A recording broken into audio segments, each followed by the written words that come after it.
Why don't you let us help you? We want to know about your and Bettina's operation. I gotta admit, the lady is no prude. I'll even admit the lady is no lady. They've just found that lady very nude and very murdered. You're acting crazy. Call me that. You know she's just like Bettina. You know that? Ah!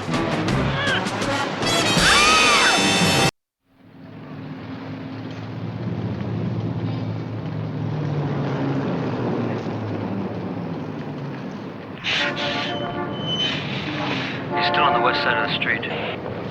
I've got him. I'm across the street. What do you think? This the day for the money pass? Why else would he leave the office in the middle of the afternoon all alone? Hey, Joe, you still with us? I'm holding him home, but the traffic's getting heavy. Dump the car. Get in front of it.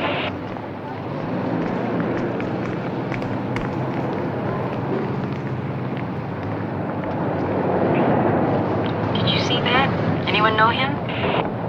Hey, Pete, shake down this other turkey. We'll stay with number one. You got it.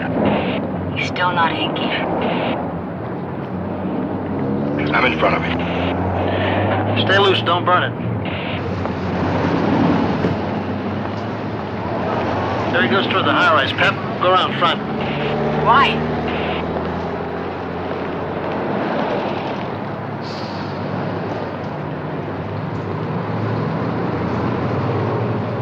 Joe, he just made contact with some guy. Gray suit, about 6'2", gray hair, brown shoes. Let's give the guy a light. He just handed him, I think, the matchbook. The guy's coming out. Shake him down.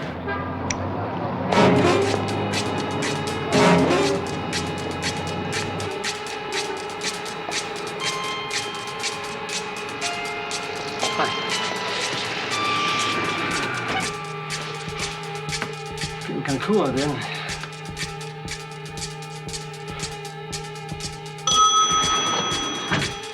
Have a nice day.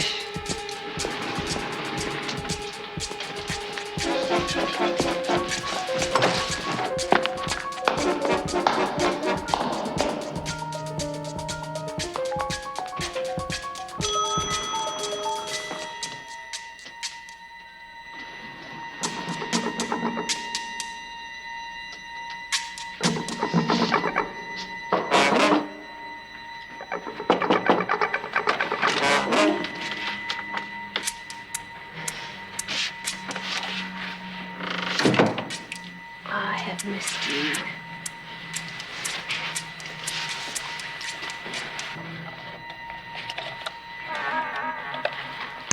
Our pigeon's in the coop.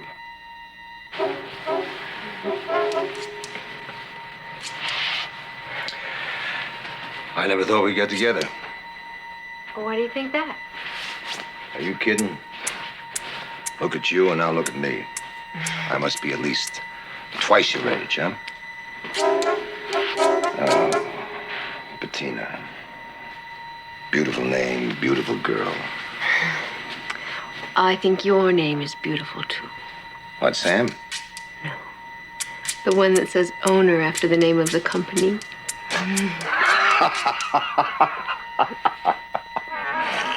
How does it look, Bill? Well, it looks like it's going to be a long day. Hey, Pep, tell me something. Who's in 404? Miss Bettina Moore. I think Sam just blew my whole image of him as a devout family man. Well, that's the trouble with idols. They never last. I think that's a wrap for today. We're not getting anywhere. Ooh. Besides looks, you got brains. You know something? If you wanted one of those muscle types cats, you know, one of those beach boys, you could hang around a gym and smell sweat, but... But if I want nice things, stick with Sam. Right.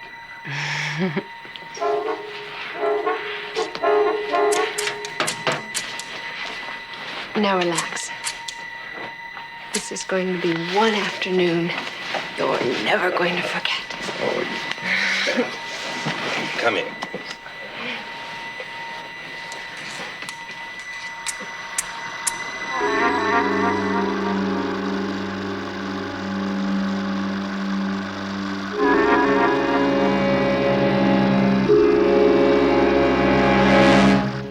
Who's Bettina Moore? Remember that apartment we followed Loverboy to last week? Sam Corbett. They have just found that lady very nude and very murdered down at the beach. With a butcher knife? Preliminary investigation indicates she was badly beaten, too. I think we want to buy this one. I haven't touched a thing, just like the other officers told me. That's very good, Mr. Lang. Appreciate that. Listen, I think we can handle this. You don't have to hang around. Oh, I don't have anything else to do. I think I will hang around. Okay. Did Miss Moore have many visitors? At least 5 or 6 every week. And always different. Well, they obviously weren't coming up for a cooking, unless they were maraschino cherry freaks. I certainly wish you people would hurry this up. I do have a waiting list. You have a waiting list? Of course. Don't you know what's happening nowadays? Apartments are hard to come by, especially a good one like this. I've already had 4 inquiries. I don't know much about turntables, but that one looks expensive. Yeah. I know a little about clothing. I'll tell you something. This is expensive. I wonder what kind of booze she drank. Bill, something's wrong. Something about this place that bugs me. What bugs you? I don't know. For one, nobody arranges furniture like this, all lined up like a railroad track. Tell you what it reminds me of. A high-class X-rated motel room. You would think of that. We haven't got the waterbed, but we sure got the mirrors, haven't we?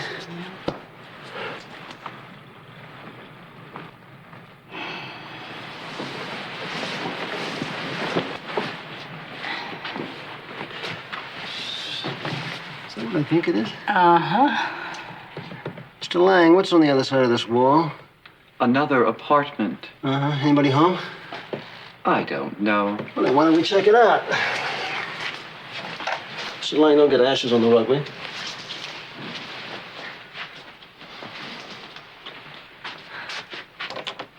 Who is this tenant? I never saw him. He pays his rent by mail, strictly cash. But he's very quiet. He never disturbs any of the tenants. Mr. Cornwell? Mr. Cornwell? Why don't you just let us in, Mr. Lang? Are you sure that I can do this? I'm sure Mr. Cornwell won't mind. Good grief. What's the matter? Oh, Looks a little like your place. thank you. Aha, bingo. Look at this.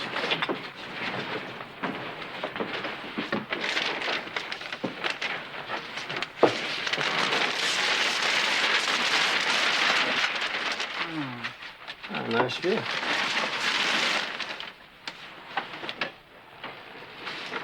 What do you think this is? I don't know. Jaws? I gotta admit, the lady is no prude. I'll even admit the lady is no lady. Wonder what other talent she's got. Joe, what'd you come up with? Nothing local. She took 3 prostitution busts in New York City. I don't know. Maybe it's my own personal vendetta. I'd like to assume that Sam Corbett's tied in with her killing. Him and the butcher knife. Yeah? Sam Corbett? It's pretty weird. You think that's weird? You should have been with me the time I was in Cleveland. I met this lady one time. Talking about the butcher knife, not the film. You ever know a hitman who used one? Maybe our hitman didn't want us to know he was a hitman. Anyway, we better get out there and find Bettina Moore's partner before the guy with the butcher knife finds him. Which means? I want us to get out there and hit on every snitch, pimp, and streetwalker and start shoving. And that's tonight. Which means no more warm dinner again.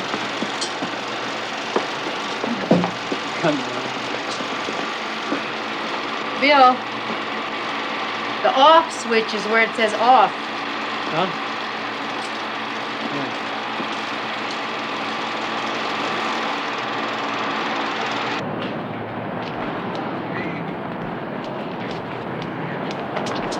Good evening. Hey, man, I'm clean. I know that. You're always clean. There's a girl I want some information on. Now take a good look. Tell me if you know her name or anything about her.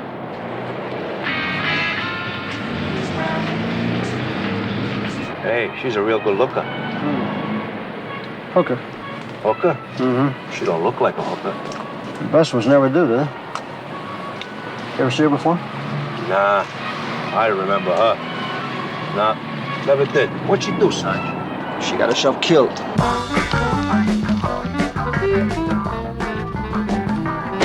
Hi, I'm Candy. I'm your hostess on your evening's trip to the pleasures of sensuality. Hello, Candy. I'm Bill. This is Pepper. I just love groovy people. You know, we have a special established especially for couples. You, take credit cards? Bring it back. Oh, yes, we accept all the major... Do you have a special rate for cops? You must be kidding. Just tell Andy Benjamin that Crowley's here, okay?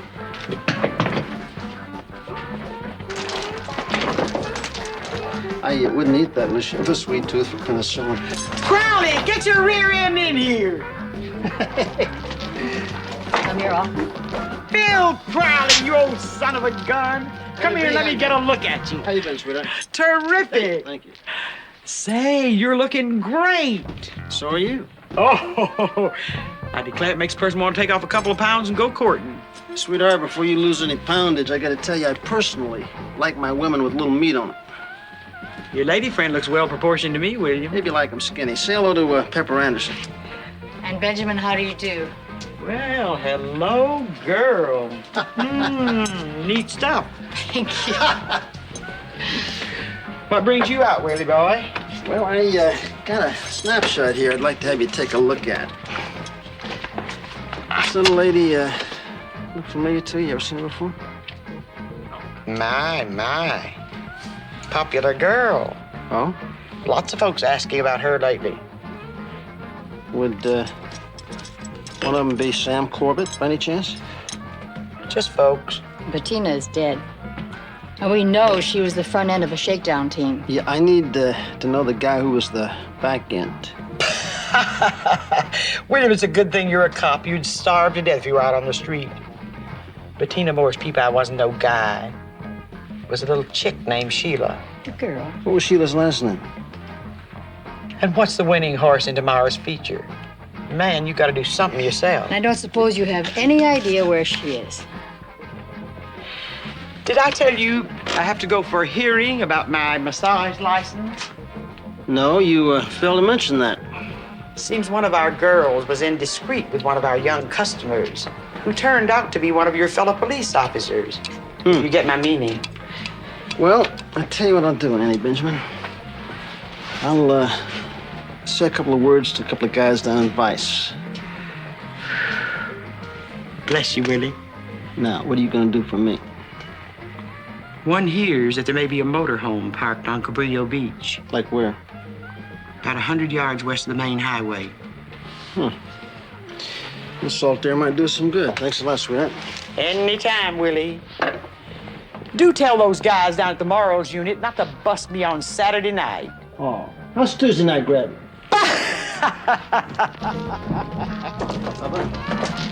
What's she got that I haven't got? A weekly physical.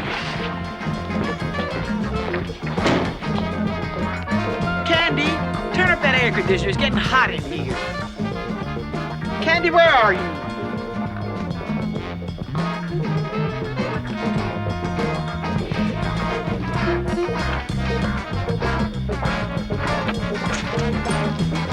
Who are you? What do you want?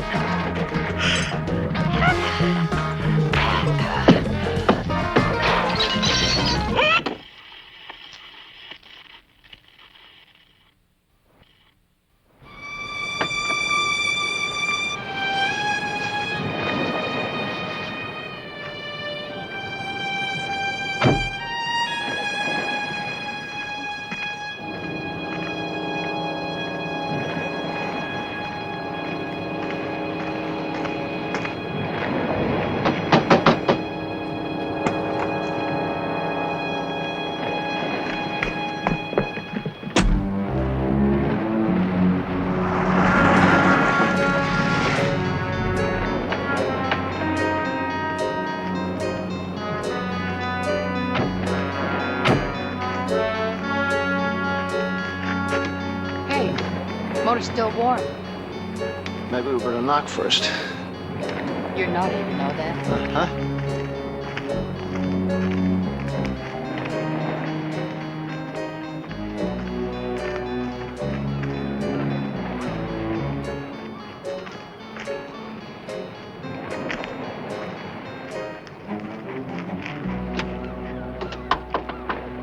Hello? Don't open up, police.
Did you ever work the massage parlors downtown? What? You ever hear of a person named Ann Benjamin?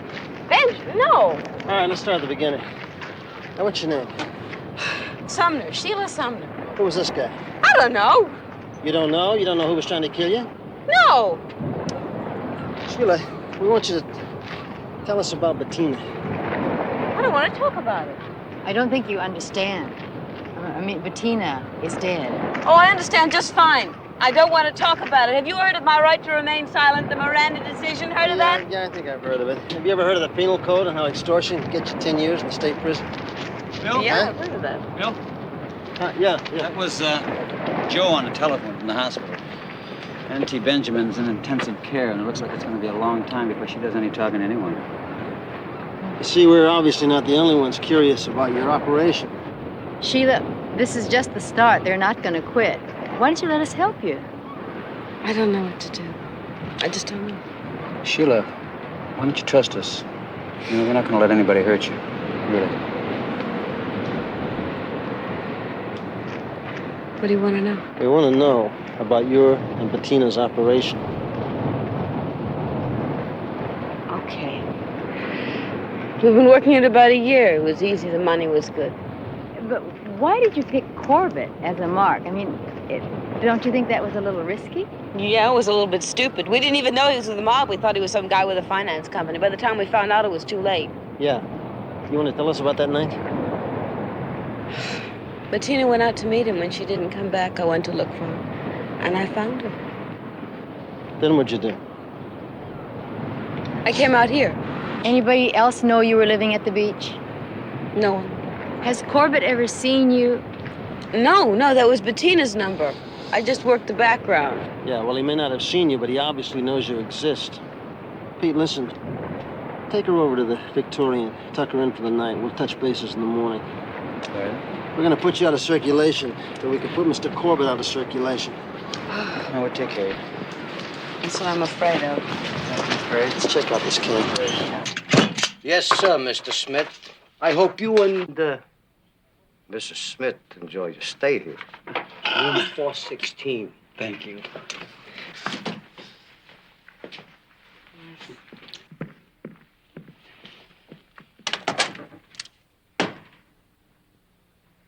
Presidential suite awaits us. Madame.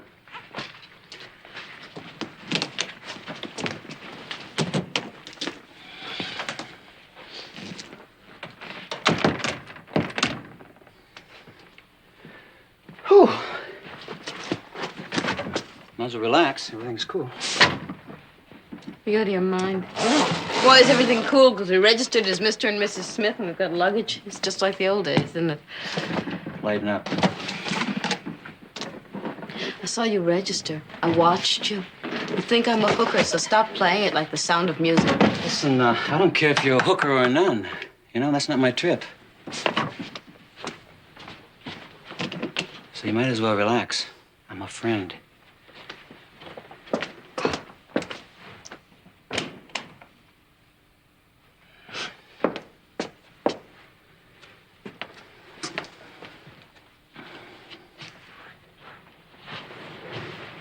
I'm sorry. Sorry for what? I never did that before. Well, maybe you ought to do it more often.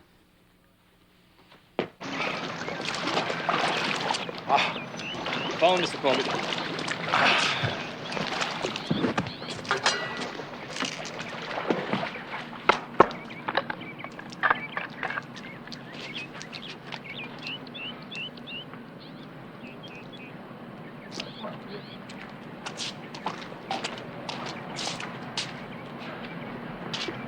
Hello? Mr. Corbett, Who is this? just a fan of yours, Sam. Especially those movies you make. What is this, a joke? I don't know what you're talking about. Now, Sam, you may have thought you solved all your problems with Bettina, but they've just begun with me. Oh, well. Oh, wait a minute now, wait a minute. Hang on. What do you say we get together and talk about this? Sam, you're a moody fellow. First you don't want to, then you do want to. Well, you insist. Good. Well, why don't you meet me in my office in about, say about an hour? Not today, but we'll get together. I'll pick the place. See you. Don't hang...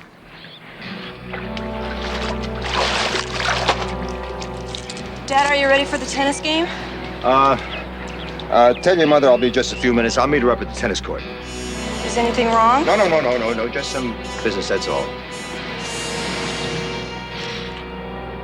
Charlie, Bill. Look, I want everyone here at the house tomorrow night. You think that's wise, Mr. Corbett?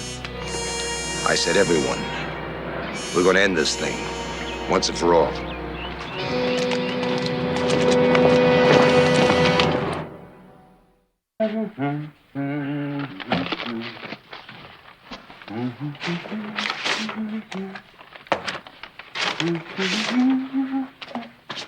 Well, good morning. Morning. Are you hungry? Yeah. Well, that's good, because breakfast is served. If Madame will allow. It's Mademoiselle, Detective Royster. That much French I know. And it's Investigator Royster. Yeah? Or Pete. Or Hey You. But preferably Pete. Okay, Detective Royster. No. I'm not a cop, remember? We're just plain Mrs. and Mr. Smith from La Crosse, Wisconsin.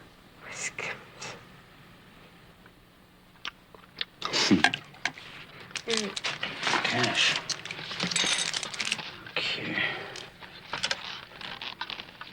You hand a wonderful cup of coffee. Sorry you slept on the couch. It's all right.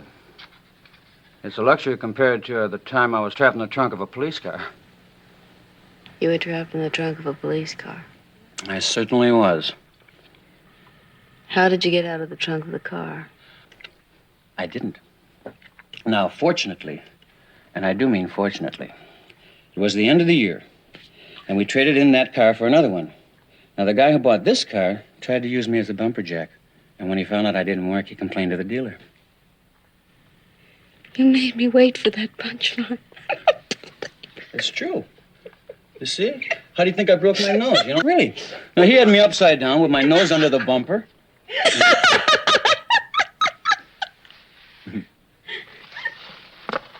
Now, if you think that's a funny one, it reminds me of the time when I was working with his hooker.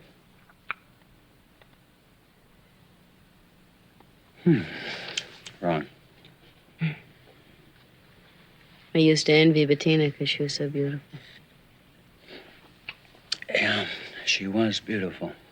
It's one of the reasons I never did that number. Can you imagine someone choosing me over her? Sure I can. And I don't mean just as a hooker either. I mean as a woman. You don't have to do that number on me, Detective Royster. I'm committed to working on this case with you guys. I'm not going to back out. What I've said has nothing to do with the case. Oh, yeah, I think it has everything to do with the case. You are a cop. That's true. But contrary to popular belief, some of us still dig helping people. Sorry. Our Vegas profits were excellent last month, especially considering it's not a tourist season. And I'm especially happy with the work your men have been doing at that one casino. It's really been turning out a lot. What line? Line 3, Mr. Corbett. Yeah? Yeah, yourself, lover. I've been waiting for your call. Ah, but you've been a busy little devil, haven't you? I don't understand. But you do understand money, Sam, and that's what it's all about, huh? Well, sure, I've got it down in my office. Now, why don't you meet me there and you can pick it up? Tonight. Your office? Tonight? Honey, Mama didn't raise her kids that dumb. I'll meet you at high noon with lots of people. The Queen Mary Plaza. Tomorrow. Well, how will I know you? I'll know you, lover. Remember, you're very photogenic.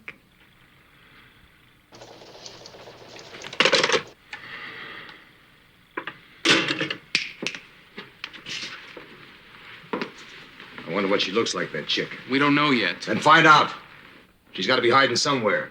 All you got is a name, Sheila. It's gonna be tough. I don't want to hear about tough. Now put the word out. And remember, I don't want to have to meet that lady. And I won't forget the guy that makes that possible. Now then, we get 4 cards up, and we bet on each card who's ever high. Like, you're high now, so it's your bet.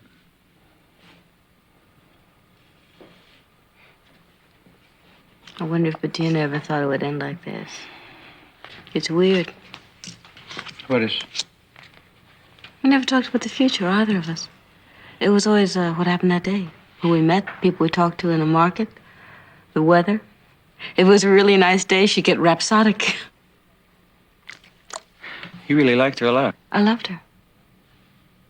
She was my friend. She was fun. I loved her. Just looking at her made me feel good. You know something? I just want you to know that I feel very good here myself, just talking with you, playing cards, whatever. Saved you the price of a ticket. I'm a plain girl. I'm not saying ugly, but I'm plain. You've been watching too much television. You're a very pretty lady. You have very beautiful eyes. And you're blind. Wrong. To me, the eyes are the most beautiful part of the body. Really. You can tell an awful lot about a person just by looking in their eyes. They're like little windows which reveal everything that's happening inside for those of us who care to take a look. And what I see is that you're a very beautiful lady. I can't handle that. Oh, really? You want more proof? All right. Royster, what are you doing? We're gonna decorate those windows. Now, you keep this door closed. I'll be back in a minute. And this is a secret between you and me now. Don't ever let Crowley know this, or I'll be walking the beat until I'm 104. And don't open the door for anyone, except Hey You or Pete. Hey, you? Yeah. Ain't it just my luck to get locked up with a freaky cop?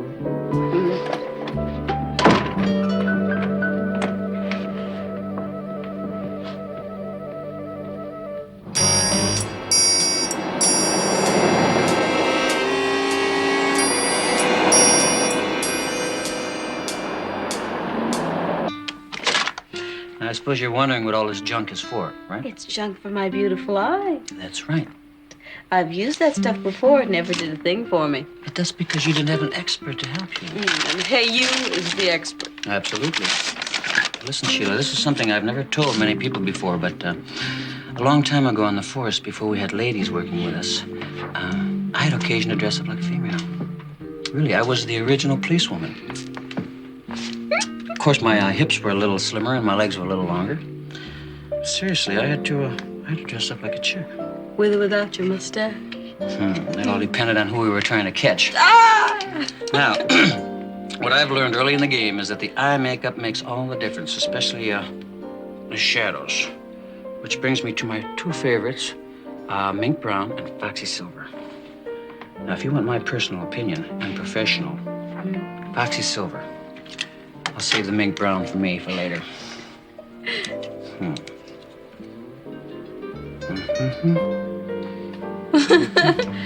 Hey, what if I wind up looking like a raccoon? What you talking about? Raccoon is my favorite animal. Oh, yeah? No kidding. Now I think we'll brush it a bit. Okay. They forgot the brush. I'll tell you what, you wipe all this off now. And when I come back, we'll start from scratch. Same rules, right?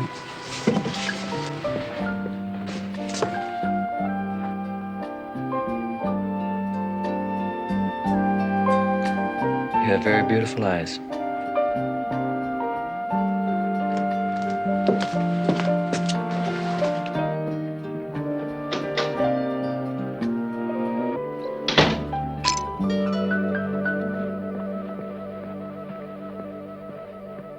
She should have checked in the last couple of days. No. No girl checked in at all. Keep your eyes open. If anybody does, let us know. Hey, wait a minute. Nothing says she has to be living alone, does it? No. Now, this couple checked in. A little blonde and this fella. He signed his name as Smith, the 14th one this week. I thought there was something phony about it. I put him up in room 416. He might have earned himself another 5.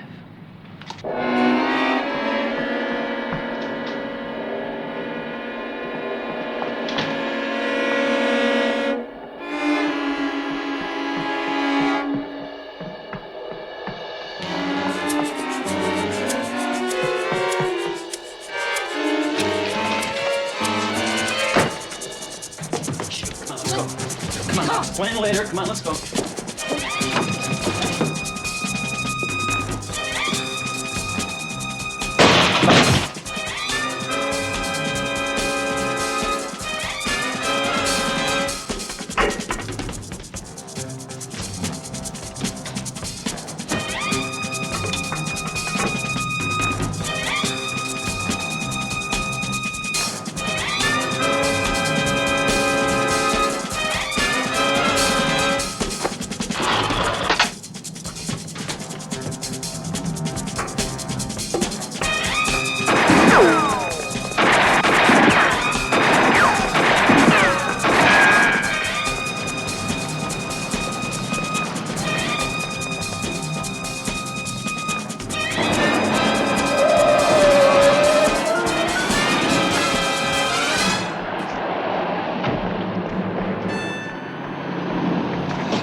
Crowley. Bill, it's Pete. Yeah, Pete. Listen, we got trouble, man. A couple of Corbett's guys just showed up at the hotel. We had to split really quick. Where are you now? I'm at an outdoor phone booth on the west side. We gotta make a move really quick, man. Listen, Pete, I've been taking care of Cheever's place. Down at the beach? Yeah, I do. I've been there. Well, go again. Key's under the planter. All right. Wouldn't you know, I forgot to pack my surfboard. Pete, how's she taking it? She's fantastic. She'll do just fine. We'll catch up with you in a while. Okay, we'll be there.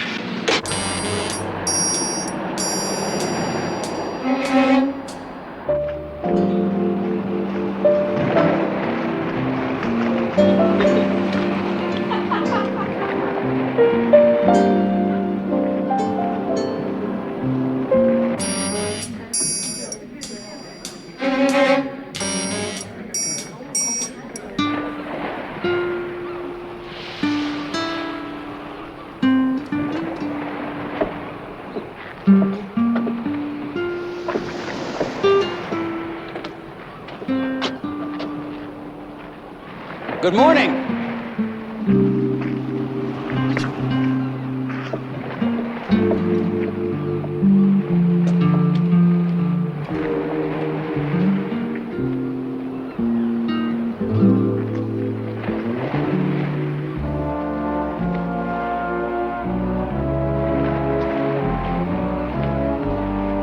How about a cup of coffee?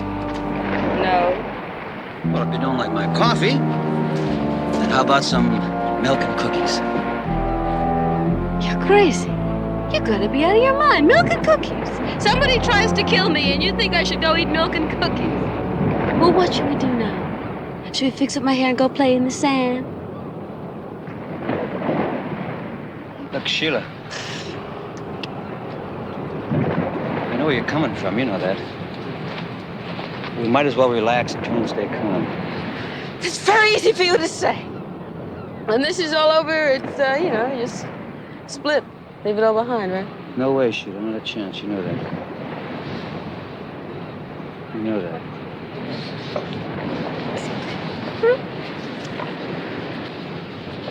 It's all right. Pete? Oh. Finally made it. Bill. Hi, Pep. How's it going? All right. How you feeling, Sheila? She's a little uptight, understandably. But you feeling better, huh? She'll be all right, Bill. Yeah, well, I brought a couple of mug shots here, a couple of mug books. Why don't you take a look at it and see if you recognize any guys you may have seen around the apartment? Oh, come on, Bill. I just told you she was a little uptight. I heard you, Pete. I know, but does she have to do it right now? Yes, she has to do it right now. Do you mind? I tell you something else. I'd like to hear her voice when I ask her a question. Is that all right with you, Investigator Royster? Pete, why don't you and I go look for some puka shells, okay? I guess that was a little out of line, huh? Yeah, a little. Just like I have been, and Bill, and Joe. You're entitled, once in a while. I really like her, you know what I mean, Pep? I noticed. You know, I can't even get my own life straight, much less give anybody else advice, but try to remember, she's still got to face those extortion charges. No. None of those. Nothing, huh? What about over here? No. Huh? That's it. Okay, Pep, let's go. Yeah, in a minute. We better get moving. We haven't got much time. If I'm going to meet with Corbett, I'm going to take along a little insurance. Okay? Okay, let's go. Thanks, Sheila. See you, Pete. Bill?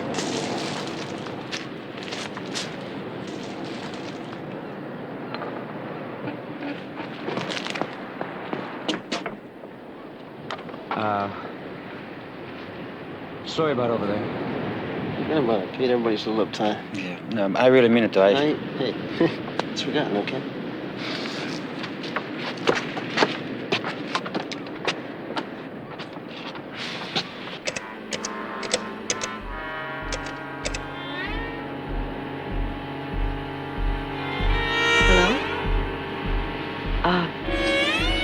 Hello, I want to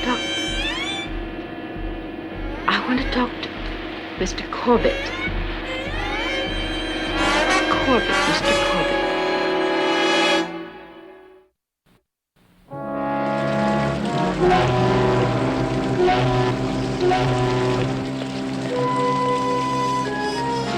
What do you got for me? Here you go, sir. That should keep you busy. Everybody set? Take a look. The guy in the uniform is wired. And so are the two plainclothesmen at the bus. Pepper's in phone booth number 1 at the front entrance.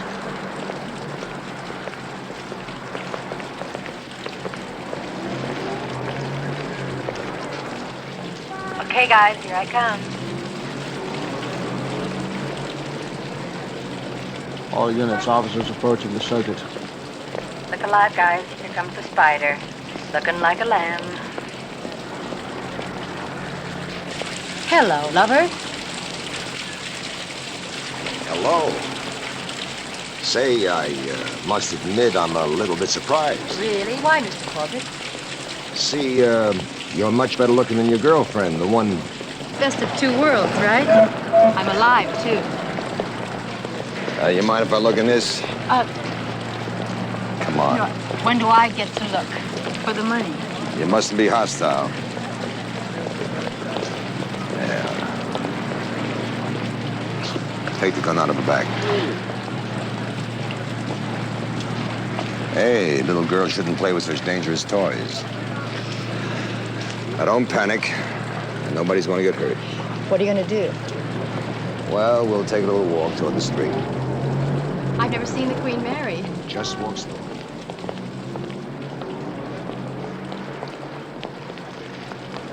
That's it. Right over here. That ought to do it. Got it. That's it. Hey, my glasses. Somebody give me my glasses, will Somebody you? get his glasses. I'm telling you, I wasn't going to kill her. No, you were just going to take Sergeant Anderson here on a nice, quiet little ride, huh? Like Bettina Moore? Hey, wait a minute. I had nothing to do with killing that chick. What was that, Sam? Was that an accident? What was it? Well, this broad, this Moore, she suckers me up to her apartment. She pulls this number on me, takes this film, and then she tries to shake me down. Oh, I was mad. I wanted to kill her. I admit it. I sent out a couple of guys to... You sent out a couple of guys to... For what? Well, you know, to try to talk her out of it, to get the film back, okay? But they never found her. I mean, before they did, we heard she was dead. Oh, come on, Sam. You expect us to believe that? You can believe whatever you want. I'm telling you the truth. Mr. Corbett, how did you know where my gun was? I got a call. Party said you were going to rip me off, but you had no intention of handing over the film. Did this guy also tell you where a gun was? What do you mean, guy? It was abroad.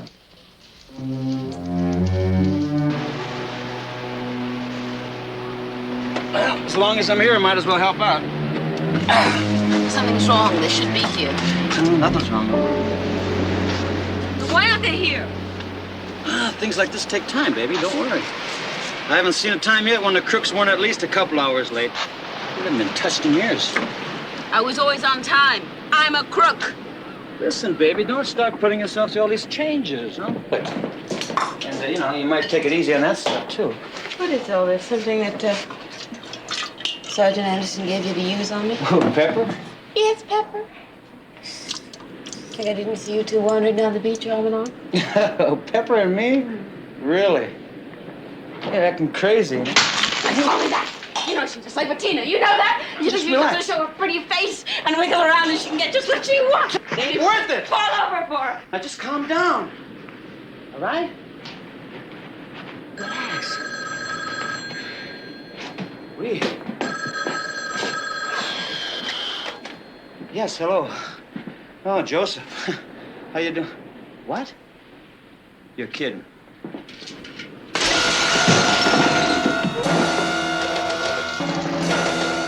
Hey, Pete.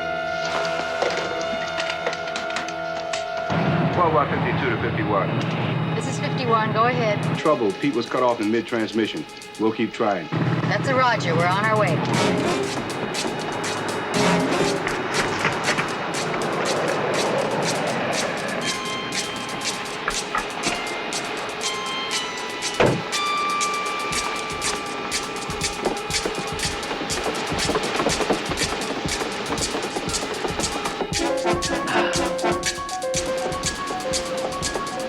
Take the front of the house.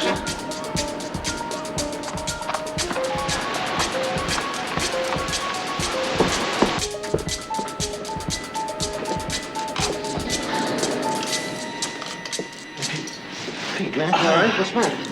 Yeah, I'm all right. Where's Sheila? She's got my gun. Bill? What? Sheila. She's heading toward the pike. She's got Pete's gun.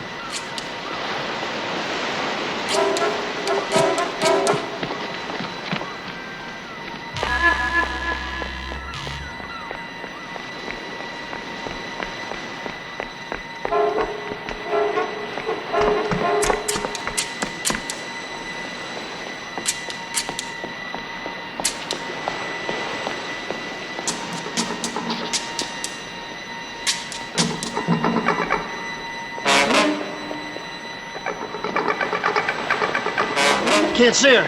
Pep, take this way. I'll go around the back. Pete! I lost her. Why don't you take this side? Bill, take it easy, huh? Yeah, sure.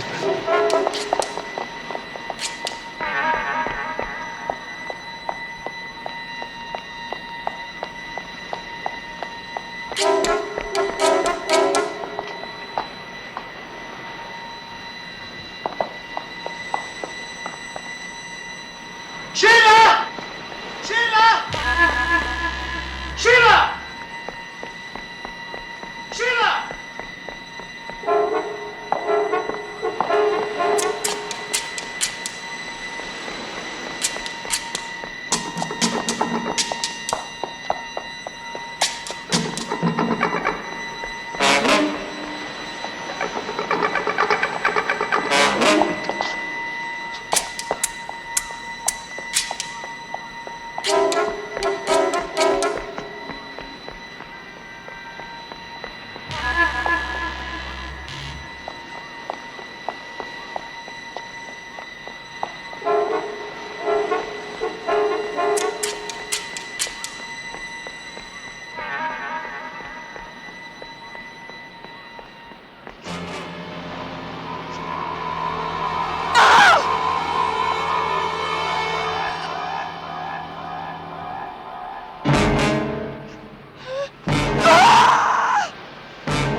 Ugly, ugly, ugly.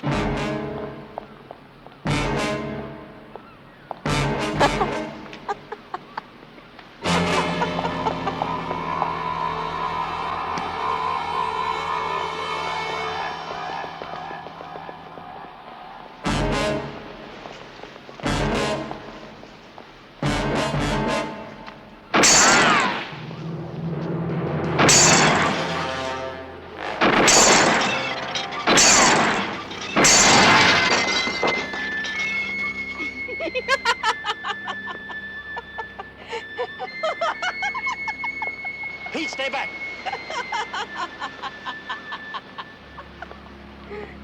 Pete!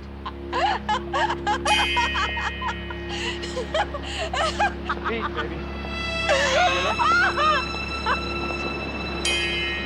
It's all right, baby. Come on, baby. Give me the gun. It's okay. Bettina. It'll be all right, baby. Pete. Not good enough.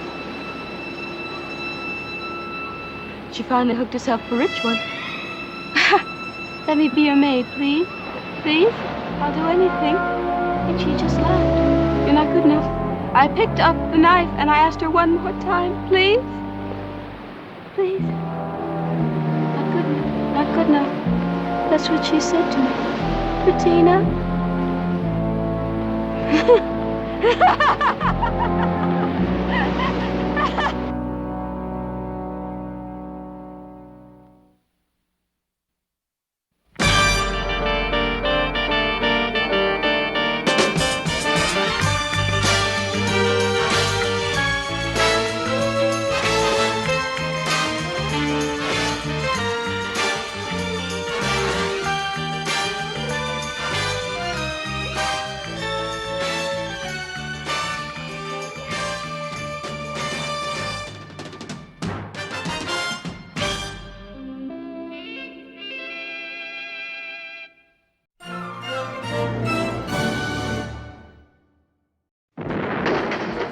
It would take more than that to scare us off. Believe me, country boy. Yes, I remember her.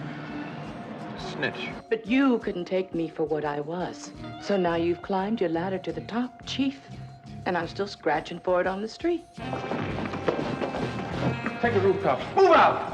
And PJ, why don't you clean up your jail before you try to clean up the city? Oh, wait! End of the road. Come on, get What? Now we're really gonna have some fun. Call the police! Boy!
police.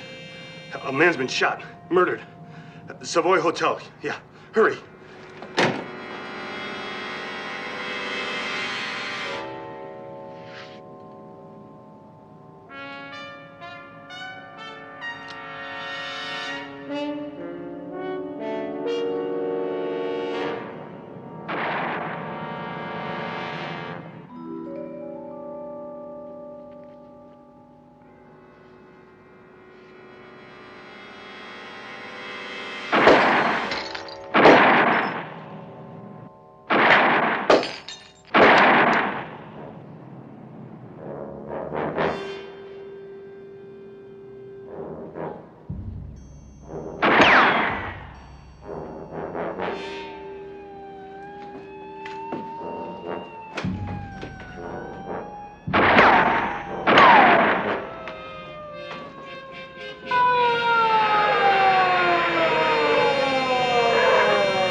Up the stairs, 209, into the hallway. Right.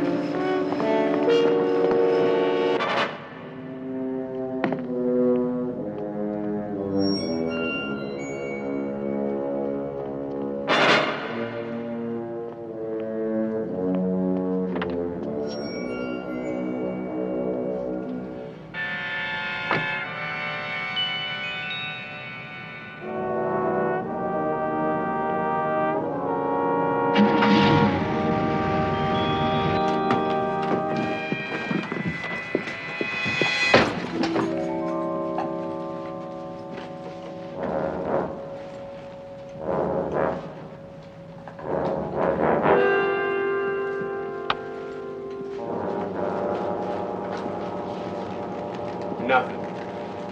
Gunpowder. A lot of holes in the walls and ceiling. And nobody. Maybe somebody's idea of a joke. Yeah, maybe. What do you say, officer? Well, sir, the detectives are on their way anyway. Possible somebody could have been shot and moved.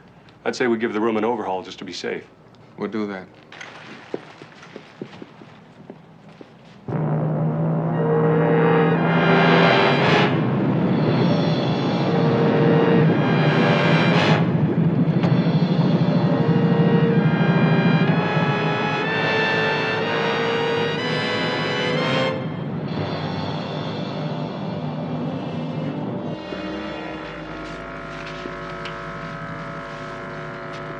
Things looking up, little chief. Well, they're acting like pros, so I would say yes, things are looking up. How about we get back on the street, huh?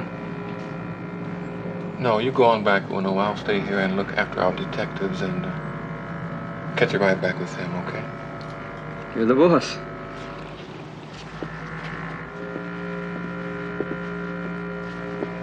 Be on your toes, fellas. The chief's in there waiting to see if you're real detectives or not.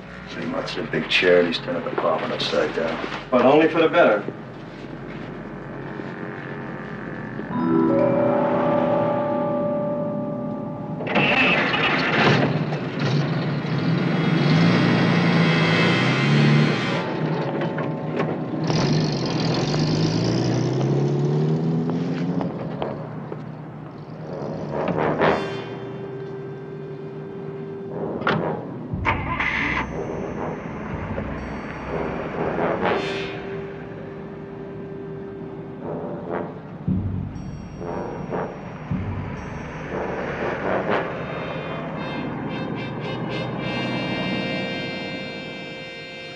Well, whoever shut the place up went out the window because the door was blocked with the chair.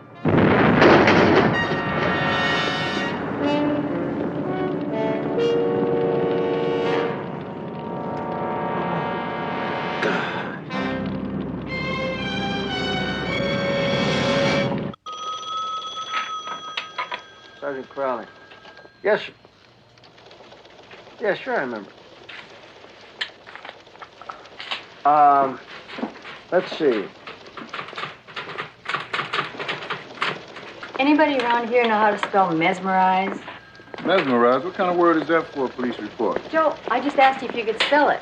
P. Well, it just seems to be the latest thing around here, Pep. You know, analyze, realize, pink eyes. Well, why don't we harmonize, Peter? Let's. Let's not. Thanks anyway. I'll look it up. Well, we can ask Crawley. I mean, he's the new expert around here on Are you mesmerizing. kidding? It's his report I'm doing over. When are you going to learn how to spell? What, blow my chances of making a lieutenant? Hey, listen, you remember a guy named P.J. Johnson? Sure, I always remember the good-looking ones. Robbery, right? Until he pulled the pin about a year ago. Yeah, well, he took a job as a chief up in San Robles. The captain just called. Looks like we're going to be helping him out. In San Robles? Doing what? Among other things, I guess I'm asking you guys to keep me from pushing up daisies. Take a look over here. It was dynamite attached to the metal frame with a magnet right here and fused with a delayed mercury switch. PJ, that had to have been put on the car after you went into the hotel. Right, and whoever did it thought I'd be in the car when it detonated. Well, how did it get there? You say there were people all around? Pepper, I have no idea. Who'd want to off you? Who knows? You know, a new police chief down around here doesn't make a lot of friends, particularly when the guy preceding him goes out under a cloud. Oh? Went on the city council, they made an investigation, they found nothing, but there was a lot of smoke. I see. So he was fired and you bought yourself a bucket of snakes. Right, and I have been chopping heads off since I've been sworn in. Has that chopping been on the inside or the outside? Inside first. I started with the vice squad. Now, the old-timers either put a uniform on or they took a walk. We got a great new crew. They're young, but they're green. From what I've been reading in the papers, they're not doing too bad. Listen, we're putting the pressure on. This town's never seen so many hustlers and pushers and gamblers go to jail. And that puts the pressure on the pocketbook, huh? That's right. Judy Lawson. I think he's behind the bombing, and I know he controls the rackets in San Robles. My vice people don't have the expertise to get into a guy like him. But listen, we nailed Judy, and I got myself a clean town. Not to mention breathing again. Have you decided how we're going to operate? You guys are the experts. Tell me what you need. Bill? Okay, I see hitting it two ways. One, an out-front investigation on the bombing. The other undercover. Sounds good to me. PJ, one thing, nobody knows who's under, okay? Who'll it be? Or does that include me? A couple of ladies we both know.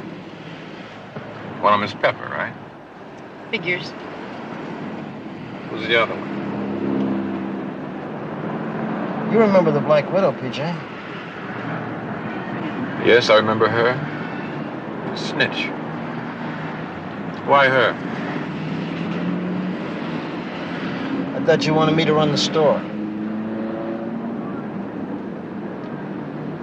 She'll do fine. Good.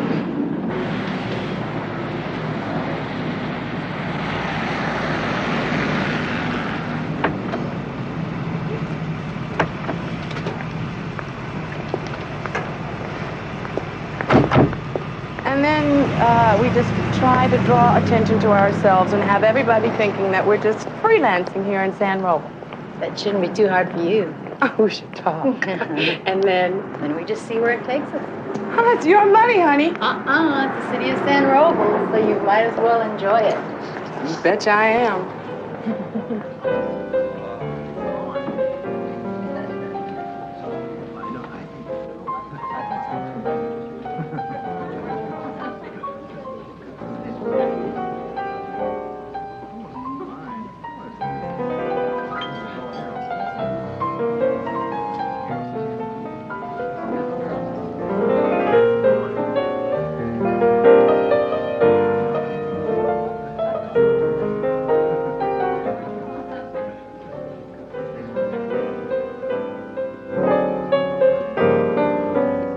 There, you sweet little things.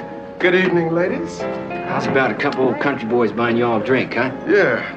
Well, you thirsty? Yeah, I'd say that'd be right neighborly, baby. Right, neighbor. Right. Lois?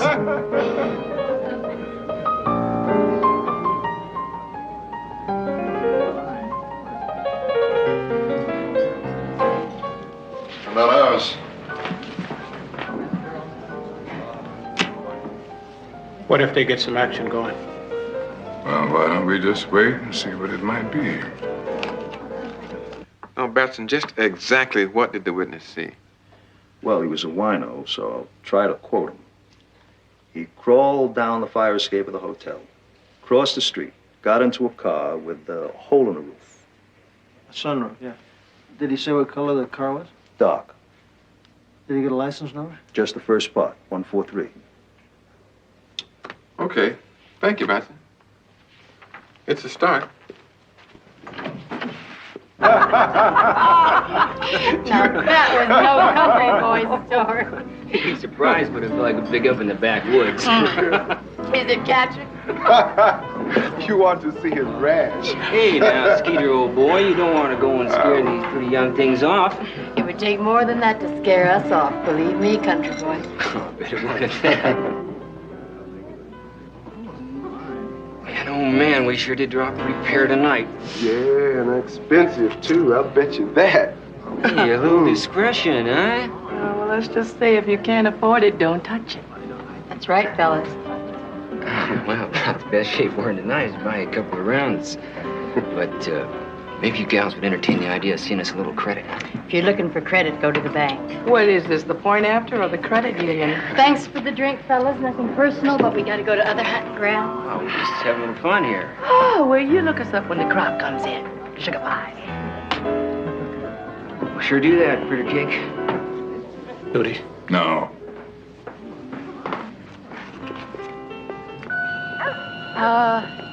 There it is. Let's stop for a cup of coffee and then get on home. Yeah, okay.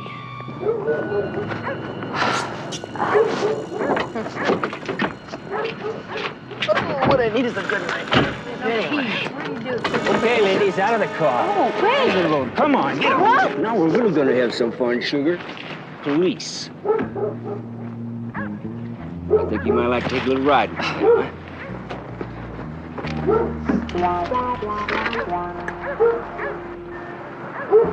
Let's go.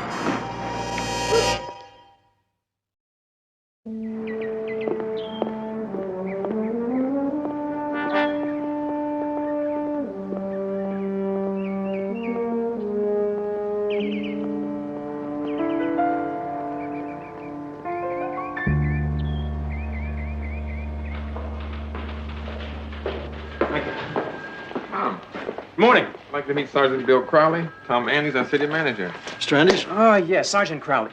Say, we appreciate the help you're giving us. I've asked the council to send a letter to your chief. Very good of him to lend the assistance. We're glad to help, sir. Well, I don't have to tell you, we want the filth in this town cleaned up once and for all. And fast.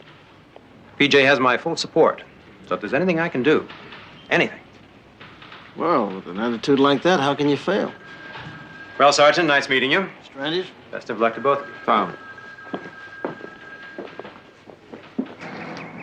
I don't think you had to be quite that cautious, Bill, because Tom Andes is the guy who influenced the city council to hire me in the first place. Well, we ought to keep a closed hand anyway. Especially about the girls. We should probably clue our vice squad in. I don't know how to tell you this, but the girls have been my guests since 10 o'clock last night. Our two wayward sisters. Hello. Oh, what is it, girls? We're beginning to like this life of fun and game and crime and evil, huh? You guys had better cool it. I'm okay. I've been here before, but the lady behind me is on fire. Well, everything's all set so we can split. And this is going to give Mother Crawley another attack, you know. Where is our mother? Hi, Pep. What did I tell you? Yeah? Honey, listen, I'm sorry about the arrest. I don't want you to worry about it. PJ and I... think nothing of it. Listen, a girl's got to spend the night somewhere. And PJ, why don't you clean up your jail before you try to clean up the city? You know how much I hate to go to jail. And incidentally, why don't you have your vice squad brush up on what makes a prostitution arrest and what doesn't? I read the reports. Illegal arrest. Yes. Right. Listen, honey, look at the bright side, and think how happy you made a couple of vice cops. You know I hate to go to jail. I know you do, kid. Yeah. Pepper, it's like Bill said. I'm sorry. The next time be all cleaned up. Pass. No next time. Not for me, not for Linda. Where is Linda?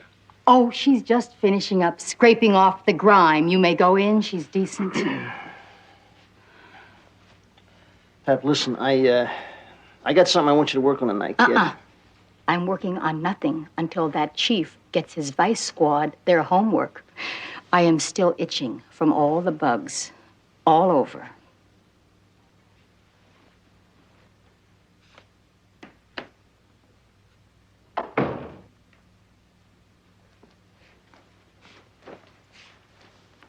How you doing? PJ. Pepper told me it was you we were working for last night. Congratulations, Chief. I'm glad you finally made it. Are you really? It's what you've always wanted, isn't it?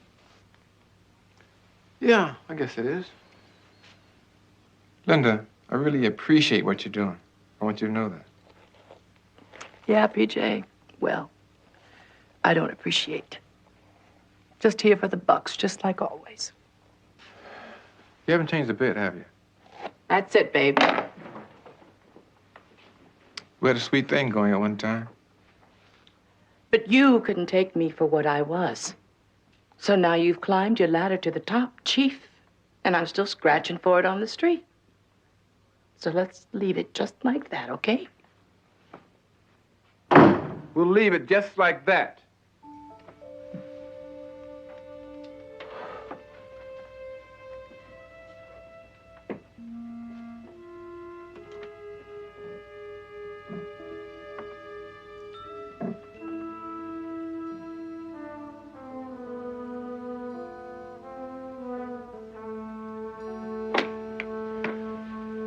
Let's go, Bill. Hey, Pep, I will assign my vice squad to the other side of town, okay? Fine. Thanks for the drink. Don't be so crabby.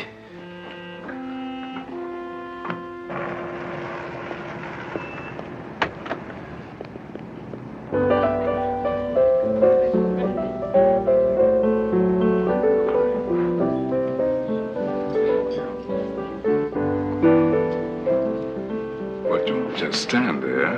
Invite the ladies in. Here come the judge. Starting to get somewhere.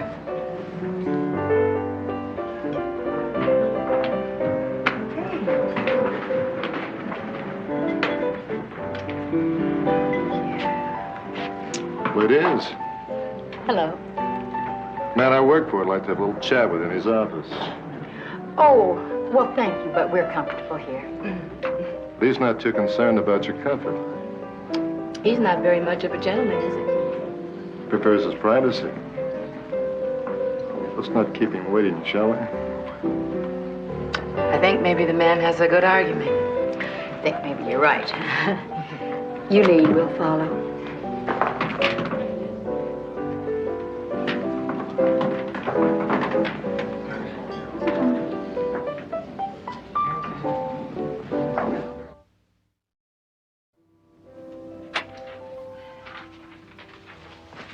You always send apes with iron to run your errands? Welcome, ladies. I thank you for coming. Let me fix you a drink. Champagne? Am I right? Champagne.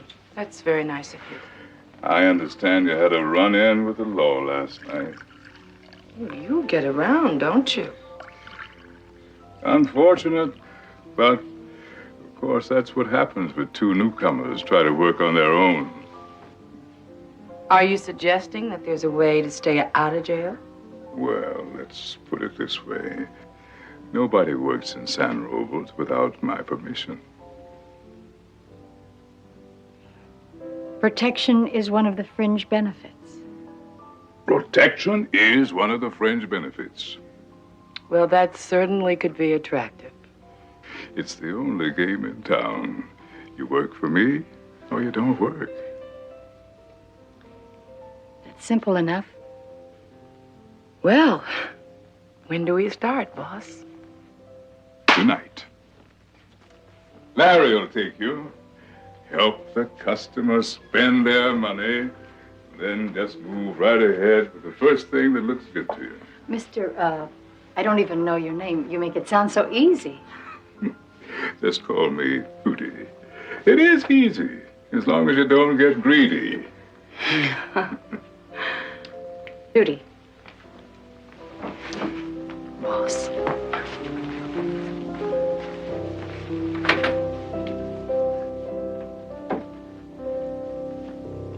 Well, new recruits, huh? Looks like the profits are gonna go up, up, up.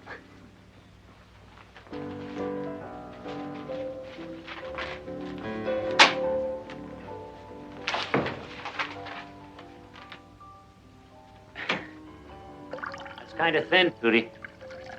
That's the way it is. My take goes down, your percentage goes down also. It's that new chief and his vice squad. They're making it thin. Well, I'm working on it. It's not so easy since our new chief transferred me off vice. Yeah, well, you know what I think, Whelan. Maybe you're not working hard enough. Our deal reads, I take care of the operation, and you keep the man out of my hair. Sure. I've just run into a couple of problems. Like Johnson didn't work out exactly the way I expected. You mean he's not as dumb as you guessed he might be?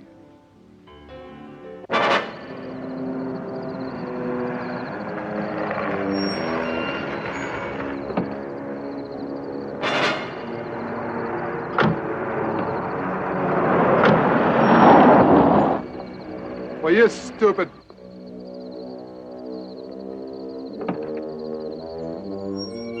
Sorry about that.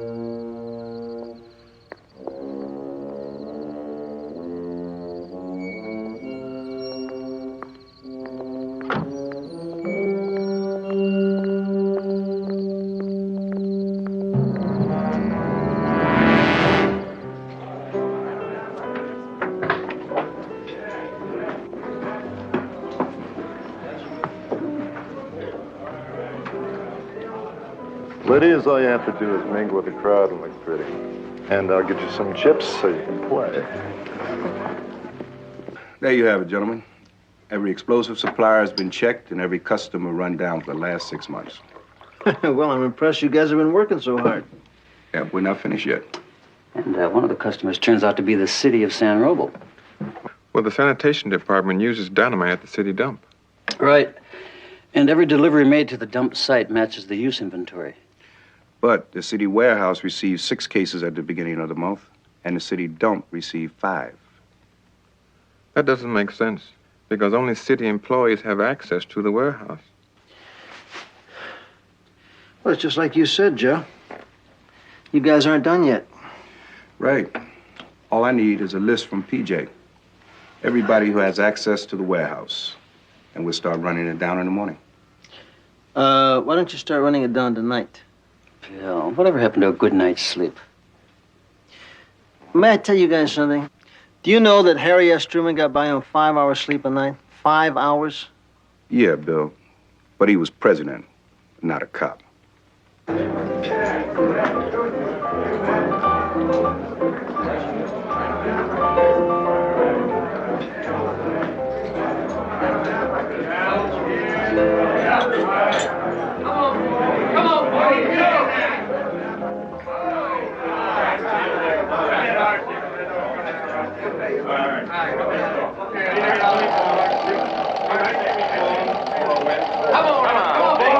Come on, boy.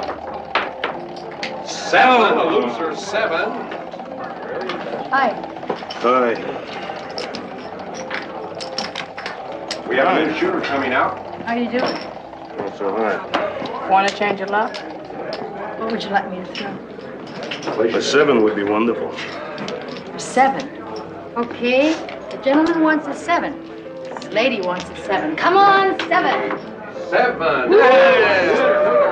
Oh, hey. I don't believe it. The dice are starting to smoke already. 2 angels from heaven, and they're both for me. Don't you worry, honey. You just keep playing and we'll both watch over it. Oh, I just hope so.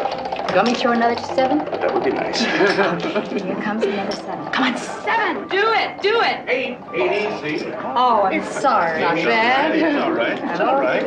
Oh, I feel awful lucky. Well, let me back it up then. Heartache for me. Listen to the lady, honey. Okay, I'm listening. Baby needs shoes. 5. No field 5. I'm coming. Okay. 8's the point 8. Come on, Pam. Give him a little luck. Do what you can. There you go, honey. All right. Hey, the winner! Okay, everybody stay right where you are, please. Believe it! Let's get out of here. We're hot. Come, look. What? Let's get We're out hot. of here. Where we go? Get up against the wall. Catch that back door. Come on, guys. Come on. Now, what's going on? Well, you could call it a little bit of a surprise party. Yeah, we were on a hot streak. Yeah, we didn't even get for the cake. I'm Frosty, and this is Pam. What's your name? Kurt Thomas. Okay, Kurt. How'd you like to go to our place? With both of you? You got something better in the trunk? Take it easy, Pam. Don't hurt him. Comfy? Sure want to thank you two for helping me out of there. Oh, the night is yet to come, big boy. Oh, yeah? Oh, yeah. We're going to take real sweet care of you. I certainly hope so. You just wait and see. Hang on, partner. Take a nap, Ruby Day. Right on, cowboy. Okay, here we go. Few more steps. Almost there. Let's have a drink. Okay, you're gonna have a lot more than a drink, honey. Here we go.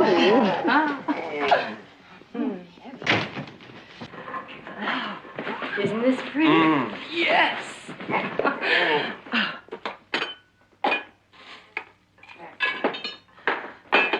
Feel good? Just relax. There you go. You put your feet up. Here you go, big boy. Oh, you are so strong. So vibrant. I work out a lot. Oh, I bet you jog. Right. It's a 45 automatic. We left it in his car. You check it out, and we'll see what we can get from him here. Gotcha.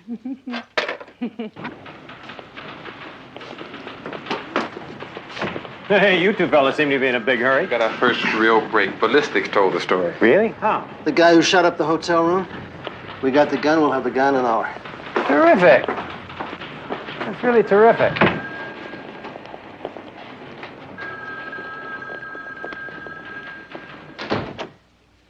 Sleeping like a baby. Oh? Give you a bad time? No. Hey, Linda. What'd you get out of it? He bragged about being paid $500 for a joke. Talked about shooting up an empty hotel room. Who paid him? Well, that's about the time the sauce got to him. Who is he? He's some punk named Thomas. We've got enough to bust him right now. We take him to jail and find out who he really is.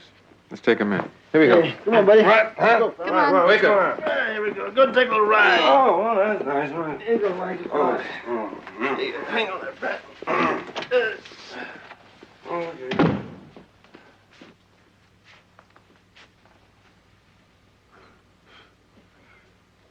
Linda, this is the best break I've had, and for whatever it's worth, I want to thank you.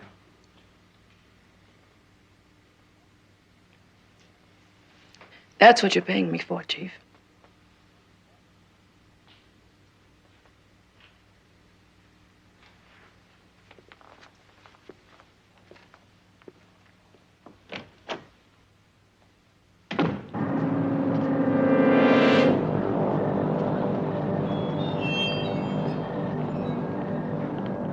Watch it.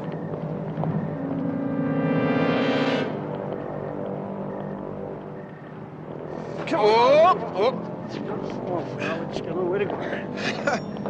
Well, his head's gonna be so bad, he'll talk just to get us off of his back.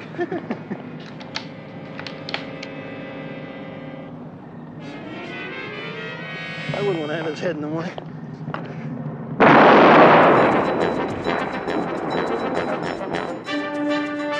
He's on the roof. Take the roof, cops. Move out!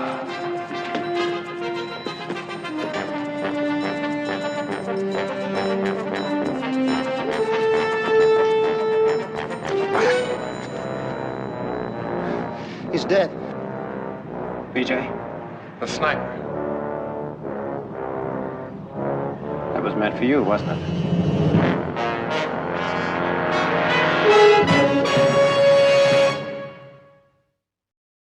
So, the only guy who comes up suspect on the warehouse list is Sergeant Austin Whalen. Whalen. Why do you suspect Whalen?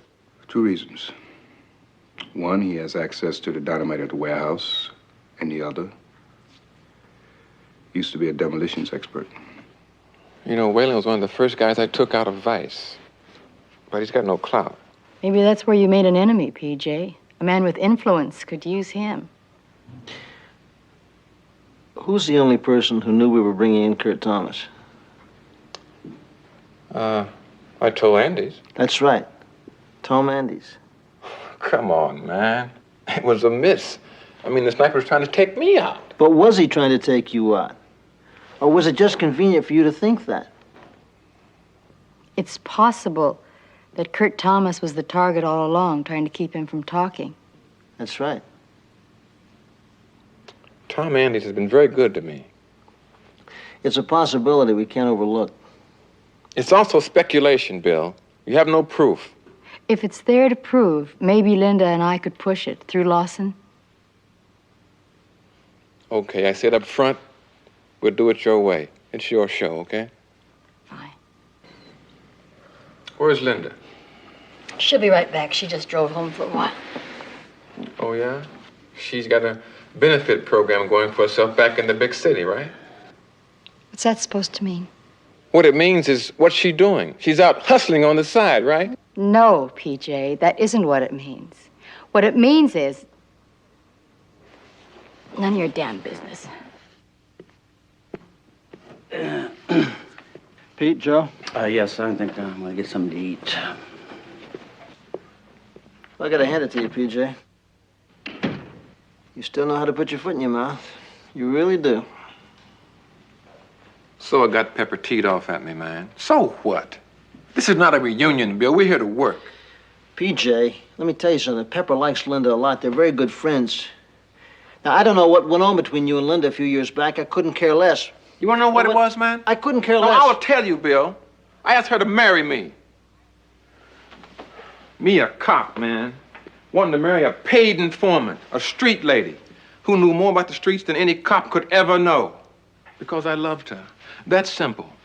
But she said no way. She couldn't give it up then. Not for me, not for anybody. Is that what she said, or is that the way you think it was? No, that is the way it was. She never told you about her kid. What kid? She has a little daughter, about 6 years old now. Who's the father? Some creep. But he's out of their lives now. Illegitimate. Yeah. Illegitimate. It happens from time to time, pal. Maybe that's why Linda never told you about it. Maybe she knew you well enough to know you wouldn't understand that. That your brain is so thick.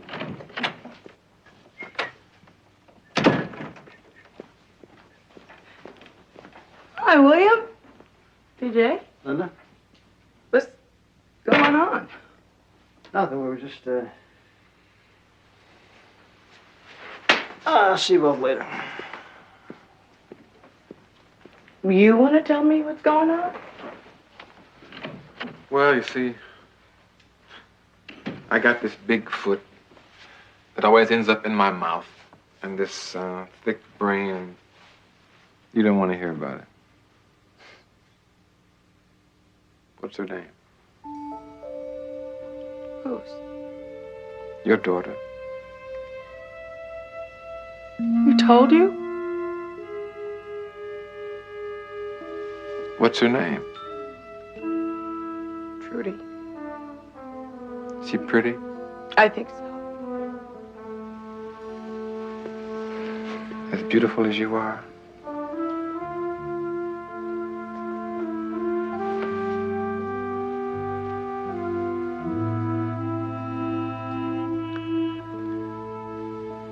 What do you think?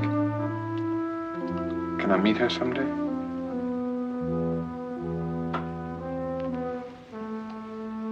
Sure.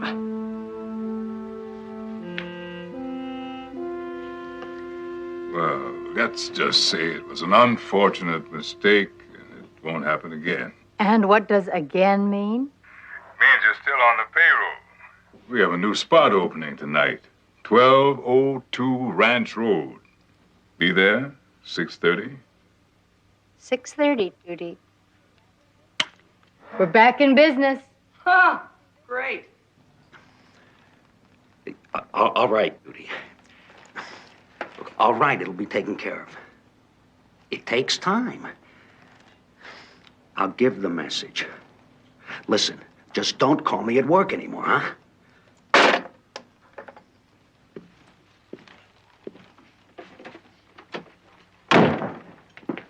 Lawson's hot about the raid on the casino last night. He says that's it. No more payoffs until the heat's off, permanently. Lawson's impatient. You should have let me hit Johnson right along with Thomas. Well, maybe it's time you try again. And this time, be sure.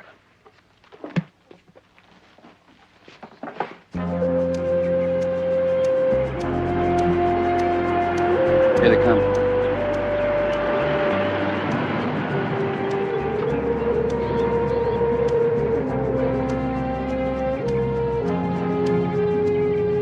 Hey, this Judy Lawson must be pretty well connected. Hey, come on, snap out of it. I was a million miles away. I just know PJ's gonna love Trudy. Well, he'd better. I'm so happy I could explode. There's a whole new kind of understanding, you know? I mean, it's gonna be different this time, Pepper, you know? Sure, lots of luck. Come on, get your things, let's get on the job. I'm sure I'm glad you're my friend.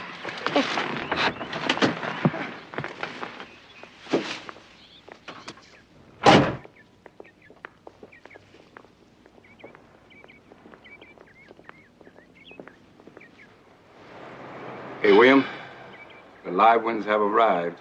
That's a Roger. Okay. It's all yours. Mr. Andes, please. Yeah? Yo, Tom, could you please meet us in the roll call room?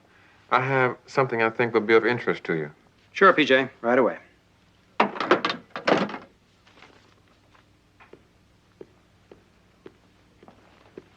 Teams 1 and 2 will come through here. 3 and 4 will go here, entering from the back. 5 will come and take it from the front. Now, I'll call the move on frequency 1. At that time, we will seal the casino off. Now, we will hit it at exactly 2300. Understand? Any questions? Okay, man. Move on. Looks like you guys are putting a small army together. Thought you might be interested with taking one of Lawson's casinos. Good. That's very good. Well, you hear the best part. Our little investigation is coming along very well. We've got 2 policewomen and Lawson himself. Now, they've located the records, and this raid sort of puts the whole thing into movement. We build probable cause behind the raid, serve a search warrant, get the records. Of course, that nails down Lawson for good, but exposes every payoff he's ever made. PJ, that's great. I knew you could do it. We thought maybe you'd like to come along with us. Oh, no, not me. I'll leave the police work to the experts. I'd just be in the way. We'd sure like to have you, Mr. Andes. No, that's all right. You guys run along. Good luck to both of you. Thank you. Thank you, sir.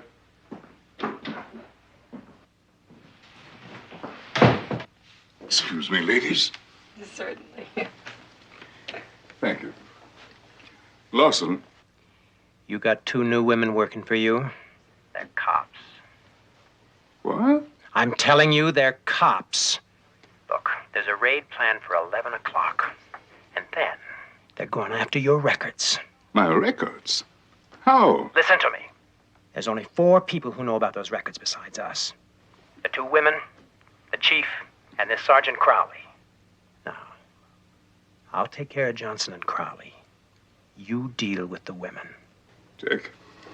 Bubba, get the car. We're going to the club. Larry, take him. Here it comes.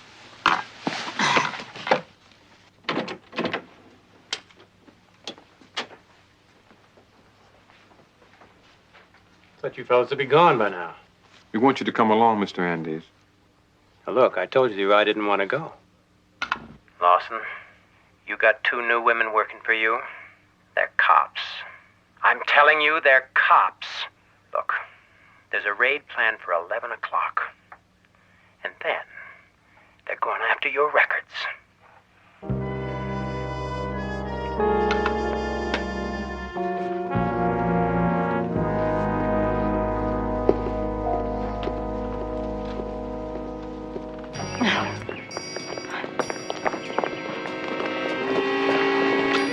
Rudy, Mr. Lawson, you got us all wrong. Oh, no, I've just got you all right. Just a little bit earlier than your plan.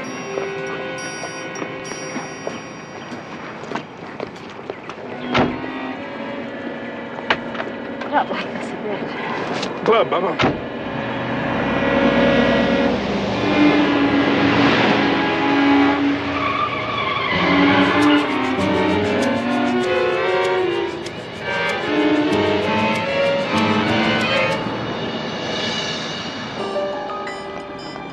Where are you taking me? See your empire go flush down the drain. Why don't you just leave me here? You've got the recording, but...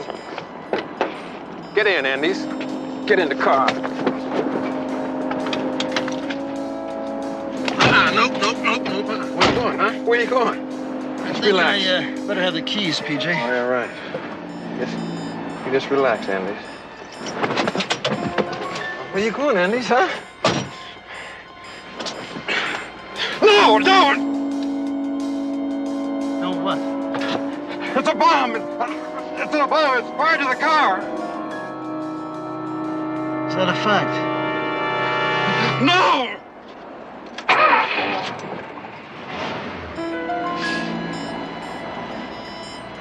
Thanks.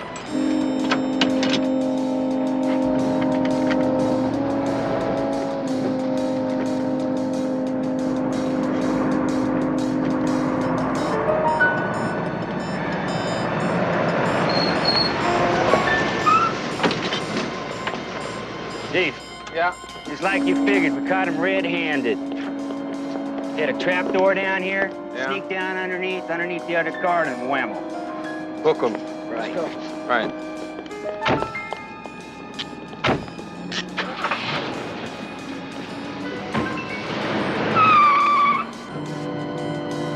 Roger, 13A20, go ahead. We're tailing east on Toronto. Looks like Lawson's Club's gonna be our first stop.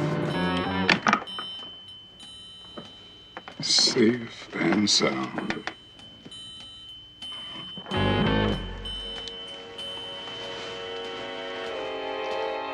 Gotta find another place to put these. Then we can say ciao to these pretty police ladies. You know, it's a crying shame. You're both such classy women. But you gotta get back to normal. Hold it, police! Hold it! Don't touch it. Cuff him.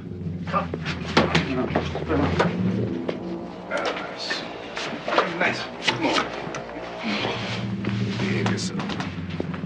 Take these. That's what you're looking for? Ciao to you, too. Drop your gun. You too. Drop it. Move. Move! Now, if I even see a cop anywhere near me, I'll kill her.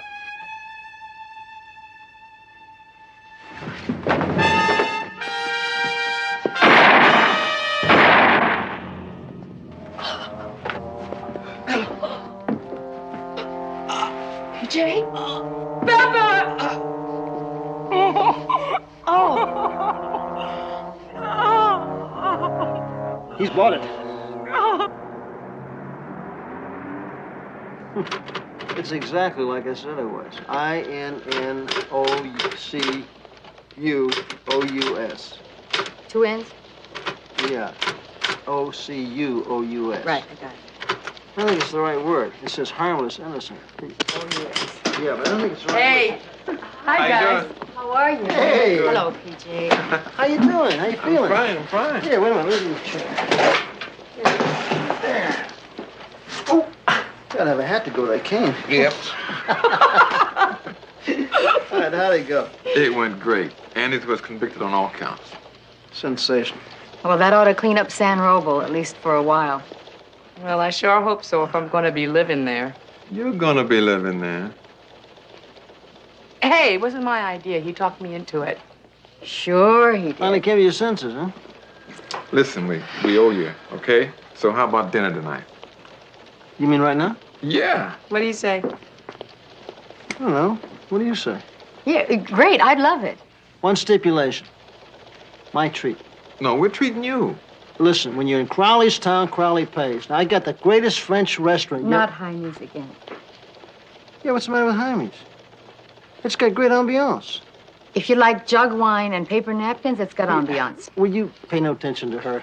They got the greatest little dish called cassoulet Alsacien. Wow, that sounds terrific, William. What's in it? Beans and franks.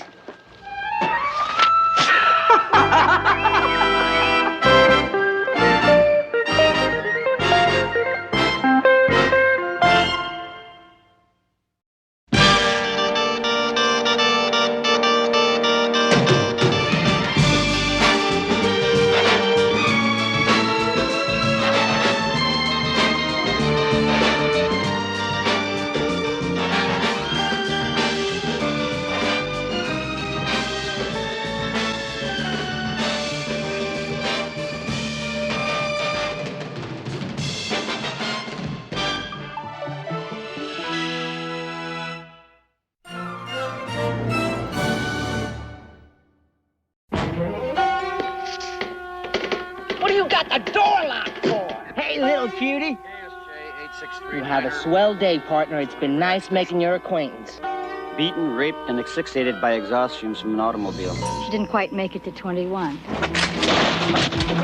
ahead, make a move, you dead man. Just tell us about the afternoon. You're trying to humbug me on a murder rap. Well, you can start by telling me what the two of you do when you're alone together.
Hey. You having a little trouble, Katie? Just sort of zonked out on me. But that's okay. A friend of mine's due along here any minute now. Oh, yeah? What's his name? Red Ryder? No, really. We were down at the beach together all day. You sure? I can tell. By the color of your suntan.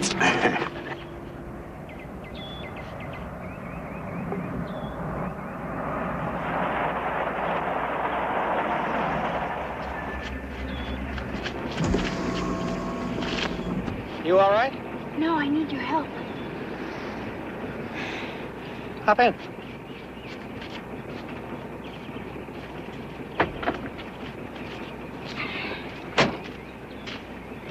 Hey, you ought to be ashamed of yourself, Dad, picking up a little bimbo like that. Hey, what's the matter with you? Can't you hear me in there? What do you got the door locked for? Hey, little cutie, look at me.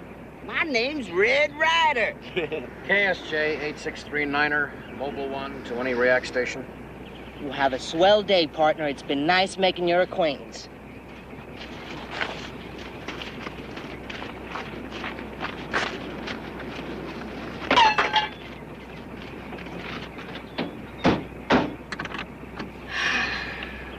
Thank God.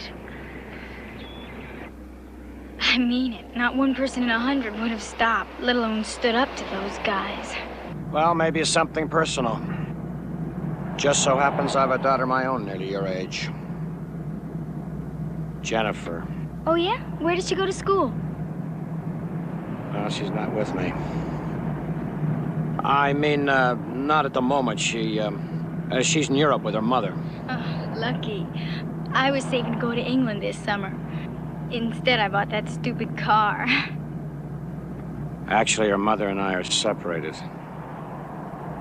Legally separated. I haven't seen Jennifer in nearly a year.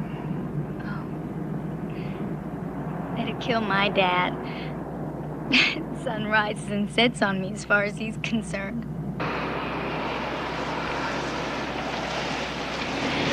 Hey, this is the wrong way. The gas station's back there.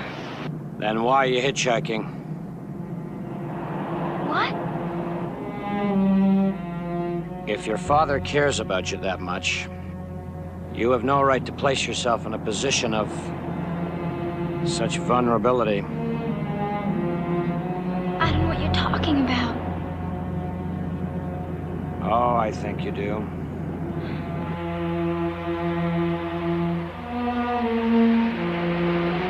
Please, I want to go back. Actually, from now on, the more you learn to trust me, the better off you'll be. Look, I wasn't hitchhiking. I don't know why you said that. My car broke down. Keep talking. Why? Well, say anything. Anything that comes into your mind. Anything at all.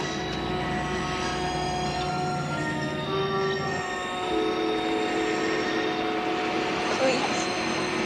Please don't hurt me. I won't. I promise.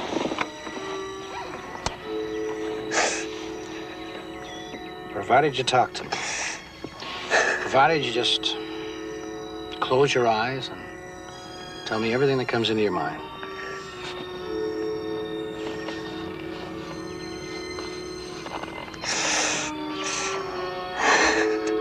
That's better.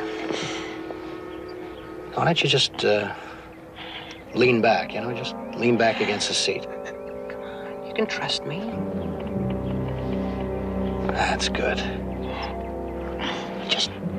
Just relax.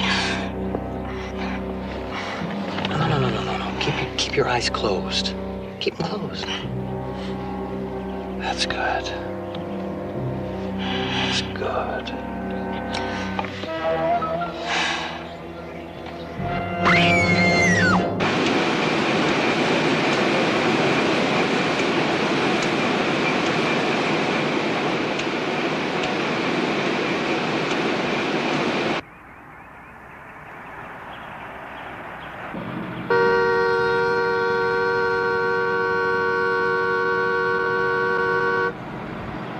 And what do you think that accomplished? Nothing? Well, then why make a fool of yourself? Why not?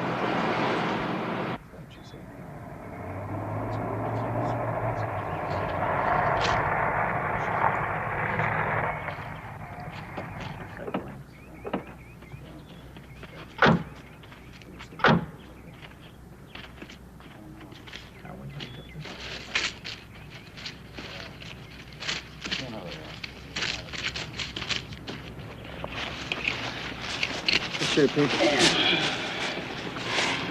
Beaten, raped, and asphyxiated by exhaust fumes from an automobile. You know that makes victim number 4. Well, this one seems a little bit different than the other ones. Doesn't look like she was hitchhiking. CHP found an abandoned Pinto down the road with a busted fuel pump. This was found in the front seat in a purse. Now, either that's her or a twin sister. Nancy J. Wallace, 3951 Mariposa. Born 12/4/56. She didn't quite make it to 21. Okay. Anything in the way of physical evidence? There's a lot of tire tracks, a lot of cigarette butts, and other things people use to mess up an area. Looks like a local's lover's lane to me. In other words, we got nothing, right? Not yet.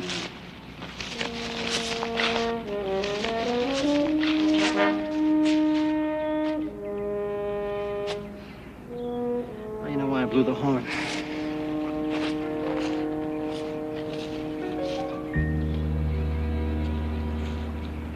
Why don't you just lean back, you know? Just lean back against the seat. You can trust me. That's good. Just relax. No. Keep your eyes closed. Keep them closed. That's good.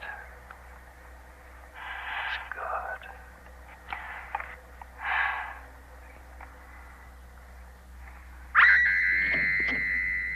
Excuse me. Is that the tape you want me to transcribe? Oh, no, it's this one. And make copies for Lund, Burnbank, Naughton, and one for my brother, too. And if you're not too busy, I'd like it to go out tonight. Very well, Mr. Mills. It'll be on the telex in an hour.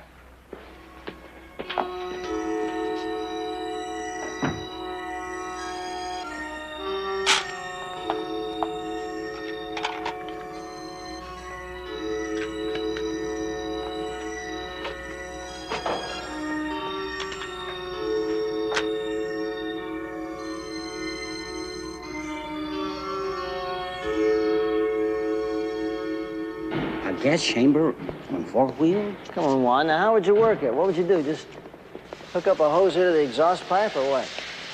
No, not a hose. A pipe. And I'd weld it right here behind the muffler.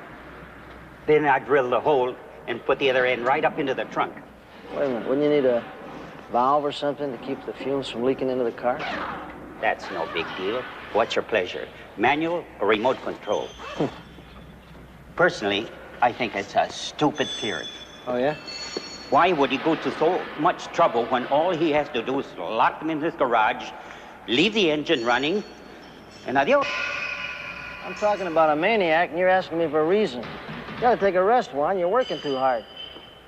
Come on in, I got a copy of my... Bill, stop it. Over here, man. Bill? Come over here. Come here. Come on. This is Mrs. Powell. Mrs. Powell, this is Sergeant Anderson and Sergeant Crowley. Mrs. Powell? I think we have something here with Mrs. Powell. She was driving down to the beach yesterday. Visit her daughter. See, her daughter works for this family down on Sunrise Beach. And she saw Nancy Wallace's Pinto. Can you slow it down just a little bit? She saw Nancy Wallace's Pinto while Nancy Wallace was still standing there. Did you? Yes, with the hood up. Like you see on the freeway sometimes when there's car trouble. She was talking to these two kids, boys. I knew right away something was wrong. Yeah, go ahead, Mrs. Powell. Well, when I saw about the murder on the 11 o'clock news, I picked up the phone and called my daughter. She said I had a duty to come in and see the police. Can you tell us anything about the boys? Yes. They didn't seem like they belonged with that girl. It's a feeling you get, don't you know? Kind of, just from looking. Can you give us a description? Just a couple of scrubby-looking, no-good kids. Mrs. Powell, what about the camper? What camper? It was parked right behind that little girl's car. It was a kind of a faded light yellow.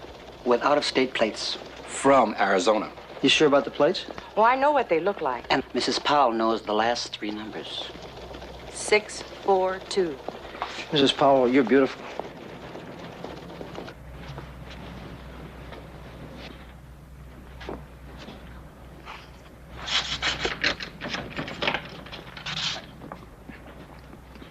Oh, it's you, Mr. Mills. I'm sorry, sir. I didn't mean to startle you. Well, I just needed some of this. I'm mailing cartons to my daughter in Europe. Well, that stuff will hold anything. That's for sure. So, Jennifer is still over there, still in Europe. Yes. Well, good night, sir. Probably see you in the morning.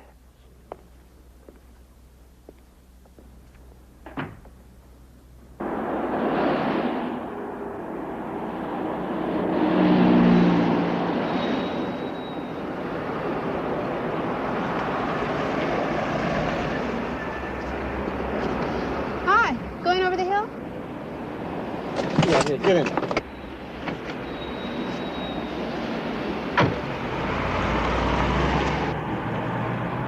You wouldn't be going any place near the strip, would you? I can, yeah. Mind if I turn on the radio? That's what you said. Oh, you got one too, huh? That's a big deal now. Everybody's buying CBs like they're going out of style. Who do you talk to anyway? Just people around the city. Oh. Hello, Mr. and Mrs. Everybody. And a good evening to you all. Duh. Yeah, well, it's not quite as dumb as hitchhiking. Oh, that's a matter of opinion. Oh, yeah? You ever listen to the news? Huh? When's the last time you listened to the news? You know that in the last 2 months in this city, 4 girls have been murdered? Raped and murdered right here in the city. Did you know that? So what are you telling me that for? The last time that one of them was seen alive was on the very corner where you just got picked up. I mean, does that scare you a little bit, where I just picked you up? The last time they saw one girl there, she was alive. That's the last time they saw her alive, right You there. better stop this Her name was car. Rose Farrell. They took her out, they beat her, they raped her, and they murdered her. I said stop this car! Honey, get your hand. Stop it! Stop it! Close the door, will you? Stop it! Hey, I'm a police officer. Let me go! Sit there and shut up. Now, look at that. That's my identification. Look at that. That's my badge. You see that? I'm a cop. What is this anyway? Lucky for you, it's only a warning. Let me show you something. You don't seem to know what's going on in the world. Look at this. That's the Rose Farrell I was just telling you about. Here, that's Cynthia Feldman. That's Doris Unger. That's Nancy Wallace. Look at them. Each one of them was picked up, beaten, raped, and murdered. You hear that? Raped and murdered.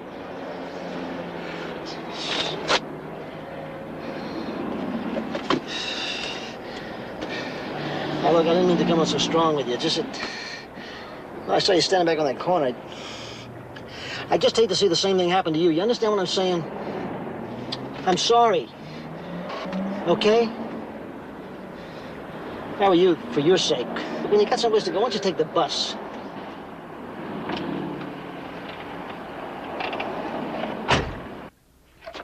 What do you think you're gonna do? Educate the whole world by swooping down out of the night, giving off-the-cuff scare lectures? Every little bit helps. Well, sometimes. But I'll make you a bet. The girl you picked up will be back on the street tomorrow with her hips out and her thumb up. Maybe I should have handled it a little smarter. Maybe you shouldn't have handled it at all. You broke every rule in the book. You're not allowed to pick up a hitchhiker. And why, Bill? You know you can't tell anybody anything. Fantasy time. Nothing like murder or rape is ever going to happen to them in a zillion years. Hello. Oh, hi. Well, where else would he be when he wants a pastrami and beer? Investigator Styles. Yeah, Joe. Just got a call from Arizona Highway Patrol. 3 hits. 2 have perfect alibis. But the third sounds interesting. Yeah? A yellow 75 camper, license number Adam Henry John, 642. And it's registered to, male, Caucasian, 21 years old, name of Wesley K. Jackson. It seems as though he and his buddy, Philip Thatcher, just beat an assault beef, which resulted from trying to molest a college girl in a state park on the Colorado River. How does that grab you? Right where I live, buddy. 3 days after they were released, they stuck up a gas station in Flagstaff, and nobody's seen either of them since. Joe, get an APB out right away, okay? Yeah, I'm gonna be here for a while, then I'm going home. Yeah. The yellow camper. Cross your fingers, kid. I think we got him.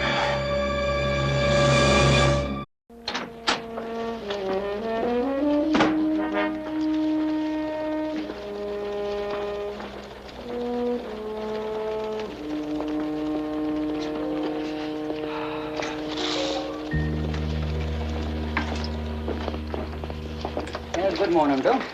Yeah. Bill, where's Pepper? Dropped her off at the academy. She's doing that lecture bit again. Yeah, well, that's too bad because we just got a strike on the 2 guys from Arizona. This local news guy picked up on our APB. You know the guy that does the funny interviews? Well, it seems though he spotted our boys coming out of a liquor store and followed them all the way home.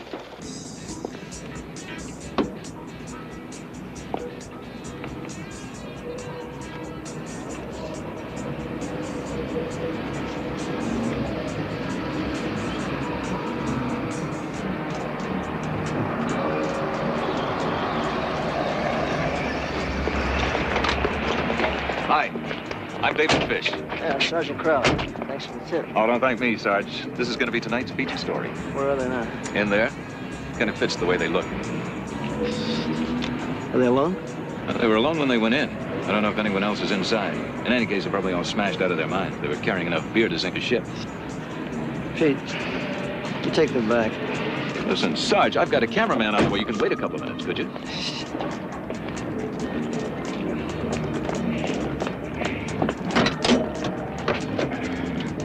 This is Mobile 2.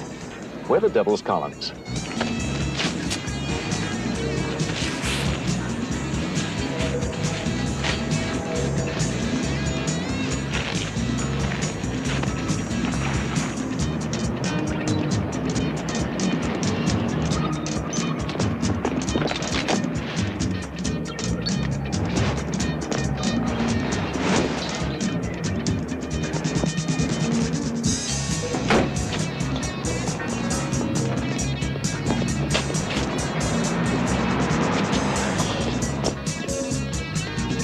Before he blows it. Please, hold! Right there, hold! All right, drop it. Stand up! Drop it! Stand up! Turn around. Turn around. Go ahead, make a move, you're a dead man.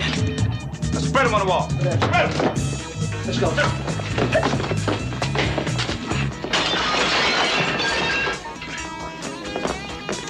Police! Hold it!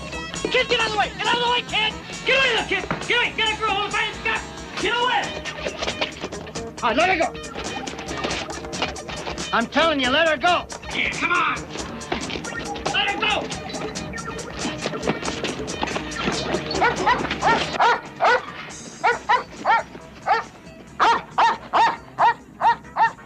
Well, you got your choice. Him or us.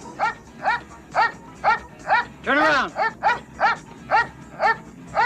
Okay. If you don't want to discuss the gas station in Flagstaff, that's fine. That's between you and the state of Arizona. What we really want to talk about is what you were doing right here in California last Sunday afternoon. Sunday? That's right, Sunday. 1, 2, 3 days ago. That shouldn't be too tough for you, should it? Well, I never have had much of a brain, people. Let's see. Sunday? Yeah, I guess I should be able to handle that. Just tell us about the afternoon, from 4 o'clock on. Well, we took a spin out to the beach, you know, and ate some greasy spoon, you know, out at Sunrise Beach. Yeah, well, not so fast. Let's go back to what happened even before you got there. What happened along the Canyon Road? Well, let me see. I guess the only thing special is we went through a couple of tunnels. There's only one tunnel on that road. Well, now, you see, I told you I never had a very good memory. All right, how about I save us all a lot of time? An eyewitness said that he saw you and Jackson pull up next to a stalled Pinto. Oh, yeah. Yeah. Red Ryder's girlfriend. Who? The chick with the suntan. Sure, we stopped. We stopped to give her a hand. She was over by the side of the road having herself some engine trouble.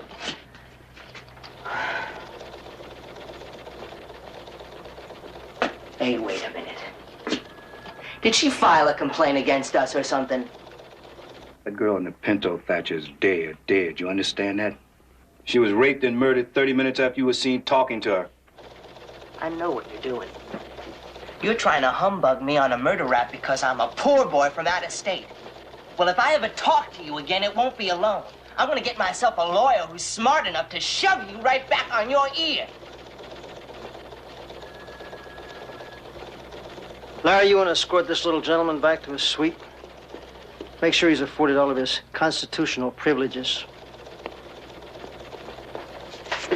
Easy on the bicep, man, huh?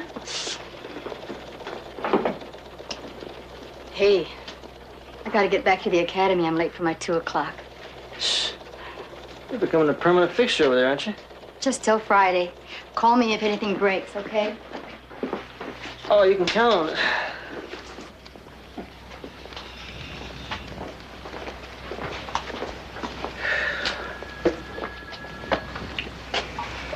Make yourself comfortable. Thank you. Well, I can see you two can hardly wait to bring me up to date. Well, Billy, it's called legal aid. One of the many little delays that have a way of slowing down the wheels of justice. Yeah, well, I tell you something, guys. I don't think they did it. You don't think they did it? Why is that? Gut reaction? Gut reaction, huh? I think you're the first human lie detector. What's your reaction? Well, criminal conspiracy. Investigator Pete Royster speaking. Yes, he's here, as a matter of fact. Phoenix, Arizona. This is Sergeant Crowley. Yes, Captain. I see. I see. You sure about that? Okay, thanks very much. We appreciate the follow-up. Yeah, if anything breaks here, we'll keep you posted. Yeah. You all right, Pete? Gut reaction. Yep, you're right, all right. I guess I am a human lie detector. Jackson and Thatcher were in Bisbee, Arizona during the time of the first 3 murders. So that takes care of that.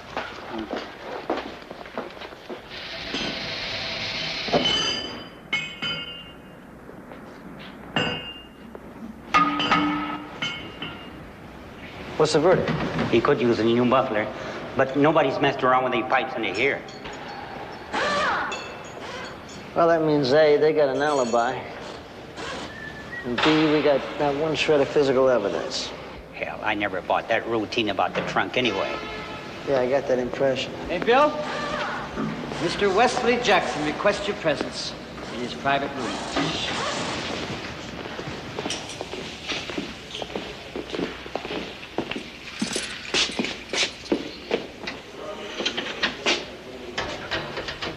This is quite a place. He asked for room service, and look who they sent.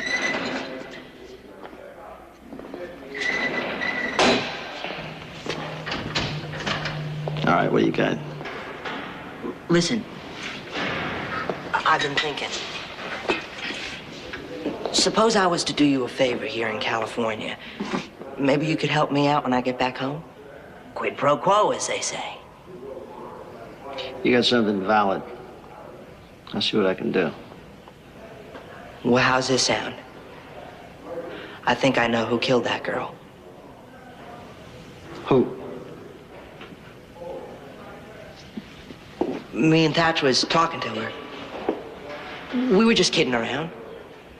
Some dude drives up in a big set of wheels. Cutie Pie takes one look and runs over and hops right into the front seat right next to him. Why? Because she knew him? I don't think so. I guess she was well, she just wasn't used to our country brand of humor. She went to him for protection. Just like he was daddy.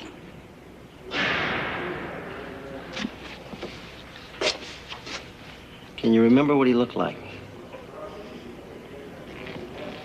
At that point, I had so much beer in me. He could have been from Mars.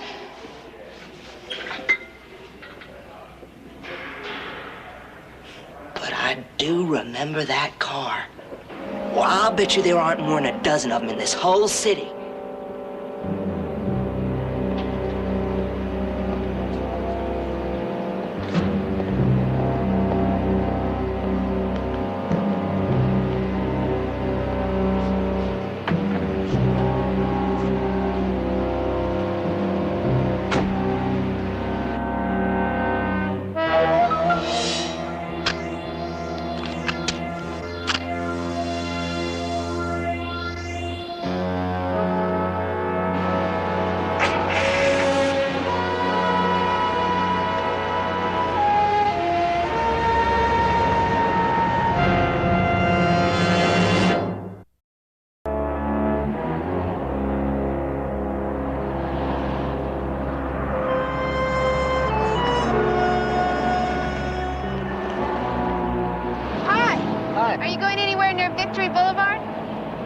Yeah, as a matter of fact, I live near there. Hop in.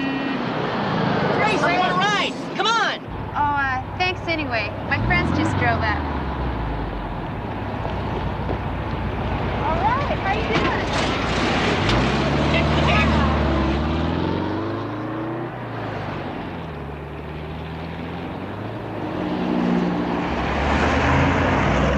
I'm sorry. I really hate to disappoint you, but I can only help with cars before they've been sold.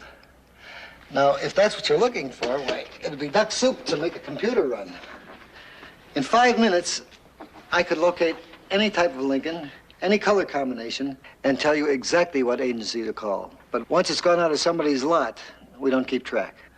So what you're saying is, we'd have to contact maybe 70 or 80 dealers and ask them to go through all their sales records for the entire year, right? That's right. That's exactly what I'm saying. Tell me this, Mr. Bellwood. I mean, if we do canvass all these dealers, how many cars are we likely to come up with? Well, not too many in the designer series. It's a pretty special car. Maybe 50 or 60. Well, I guess that's it then. We just have to check them all.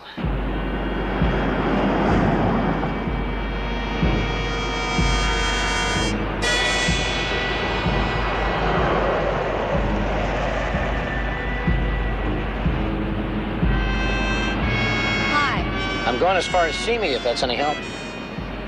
Before we start, let's get something straight. I'm looking for transportation, nothing else.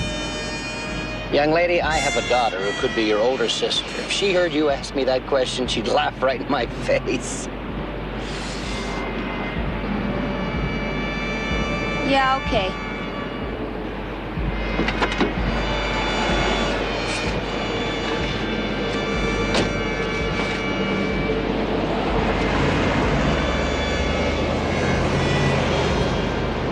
Jensen, this is Investigator Joe Stiles of the police department. Yeah, we're checking on a possible suspect who may have purchased Designer's Edition Mark V.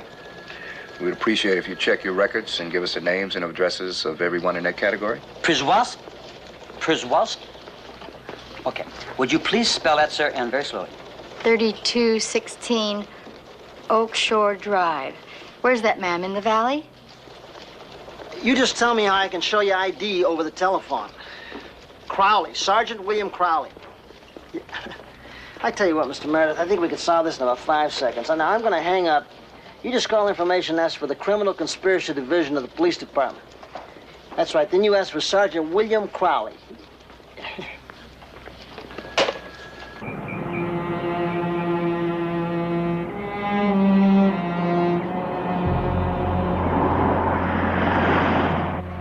What are you doing? We're low on gas. There's a station about a mile from here. I'm telling you the truth, Doreen. I see no reason why you shouldn't believe me. What's that for? Oh, I use it to dictate letters and take down memorandum. Well, why is it on now? Well, you might say that I'm conducting a test.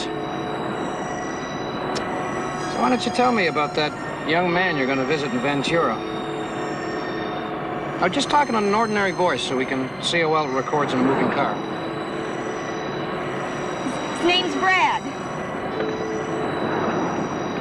Go on. I don't really know what you want me to say. Well, say anything, you know. I mean, anything that comes into your mind. That's it, huh? Just the one leaf. Okay, thanks very much. I appreciate your help. Well, thanks, Joe. see you having just as much luck as we are. None, huh? Nothing all year? Sure, I know it's a special car. That's the trip. Would I like to buy one, huh? Sure, pal. I'll trade you my rolls. I'm not gonna let this happen. We'll be there in 5 minutes. Why don't you just settle back, you know, close your eyes. Tell me about Brad. No! You could start by... Well, you could start by telling me what the two of you do when you're alone together. Oh, is that how you get your kicks, old man? By listening to this? no need to shout. I mean, nothing's gonna happen to you. This should surprise you at all. My own daughter tells me girls your age know more than I do. Uninhibited, I think, is the word she uses. Well, you know, that's fine. I've always considered myself flexible enough to adjust.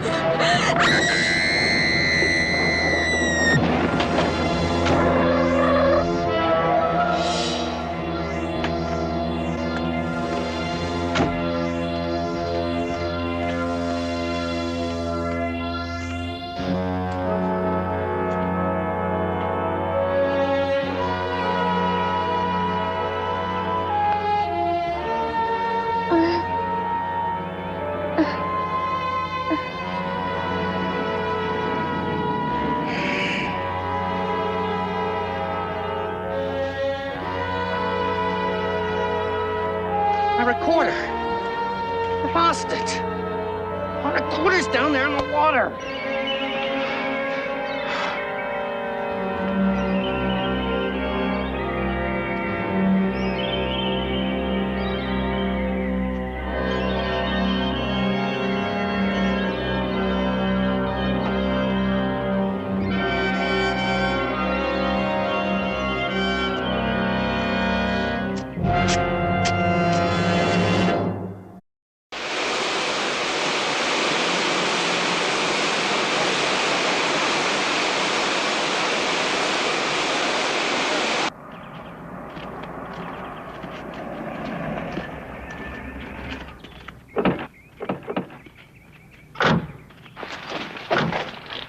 Where's the coroner?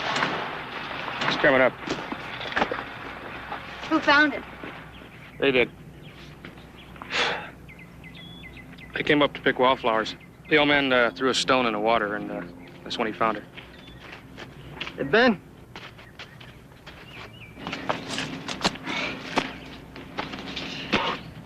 Oh, I promised myself. If I made it to the top, I'm gonna quit smoking. You got the same MO here? That's my educated guess. All you have to do is look at the color of the skin to tell it's carbon monoxide. Was she raped? Yeah, I think so. A lot of her clothes were ripped off, but we'll have to verify it. Sergeant Crowley? Hey, what you got there, radio? No, it's a tape recorder. I just found it down at the edge of the marsh. It's soaking wet. Yeah, I see that. Oh, I guess that takes care of the fingerprints, too. The recorder's still cooking, but this tape's dry enough to try. That is, if anybody's interested. Come on, Freddie. You guys not hired for comedy relief. Well, we have to do something once in a while to break the monotony. Well, the bomb squad's got a few of them. Yeah. Oh, is that how you get your kicks, old man? By listening to this? There's no need to shout. I mean, nothing's gonna happen to you. This should surprise you at all. My own daughter tells me girls your age know more than I do. Uninhibited, I think, is the word she uses. Well, you know, that's fine.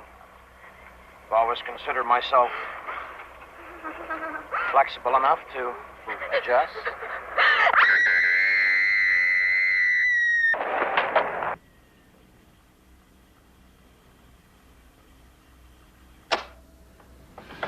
There wasn't any prints left on the recorder. No, it's so full of mud and slime, there's nothing left at all. What about on the tapes? Not a thing. You check out the serial number on the recorder? I thought you'd never ask. Sure. It was manufactured by Blake Electronics in Downey. Well, now, if he filled out his guarantee card, we got it made. Yeah, if you did. But you're going to have to go out there in person. We've already tried. They just won't release anything over the phone. Isn't that typical? Okay, Joe, you want to take a little trip to Downey? What, at this hour? Maybe the traffic. Well, why don't you ride along with him? Keep him company. You won't be there. I was anyway. You really throw your weight around, don't you?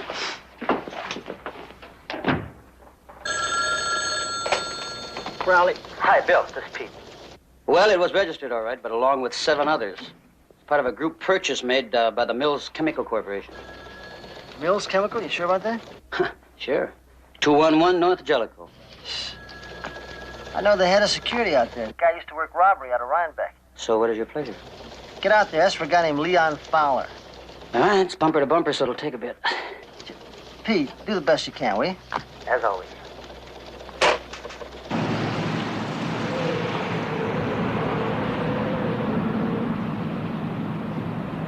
Nothing's gonna happen to you. This should surprise you at all. My own daughter tells me girls your age know more than I do. Uninhibited, I think, is the word she uses. Well, you know, that's fine.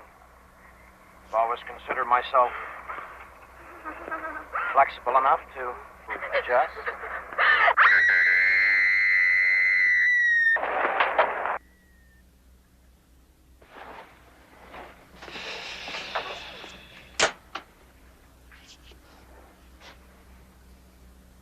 Well? It could be one of two people. Mr. Mills, the man who owns this company, or his brother George, our controller. They sound almost exactly the same. On the telephone, I can hardly tell them apart. Does either one of them own a Lincoln Mark V? Both. Bought on the same day. They bought them both through the company. Okay, Leon, take a guess. Who do you think it is? I told you, I couldn't tell. Just guess.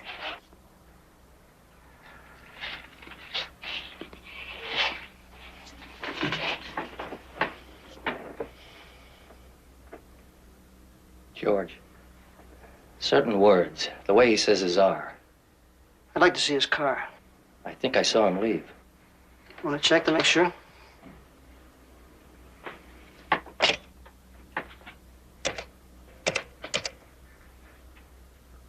Harriet Fowler. Has Mr. Mills gone for the day? Okay, thanks. He's about 6 blocks from here with a plant engineer. They're having a drink at a place called the Rusty Tub. Yeah, we passed it. Okay, I'll go. Listen, if his brother's car is still here, you check it out. And no heroics, you understand? If anything develops, you just wait and we'll link back up.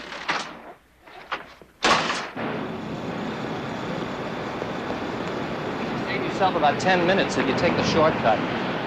Go straight through here to the other side, then walk left until you can see administration. All right, thanks. Listen, I'll probably be back before Bill.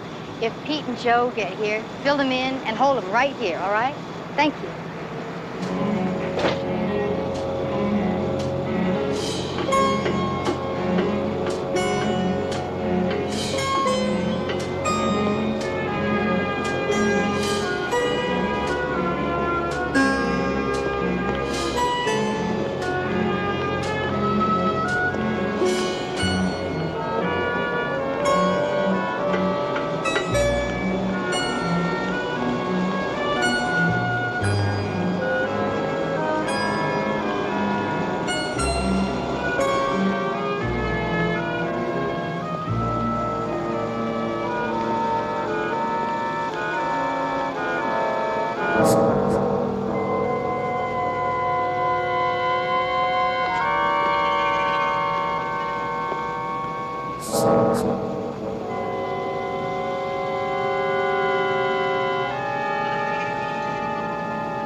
Why don't you just lean back, you know, just lean back against the seat.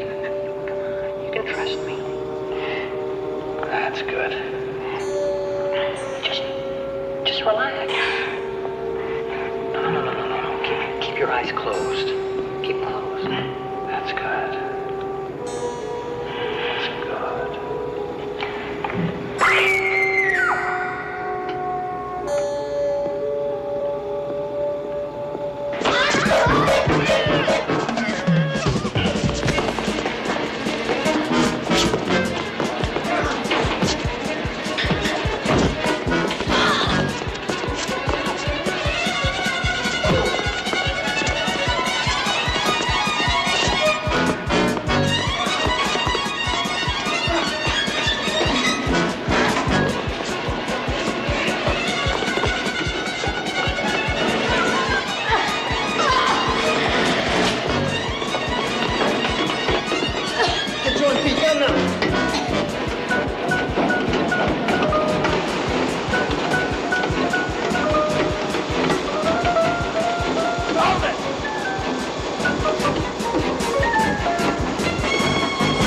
Mills, I'm talking to you as a friend.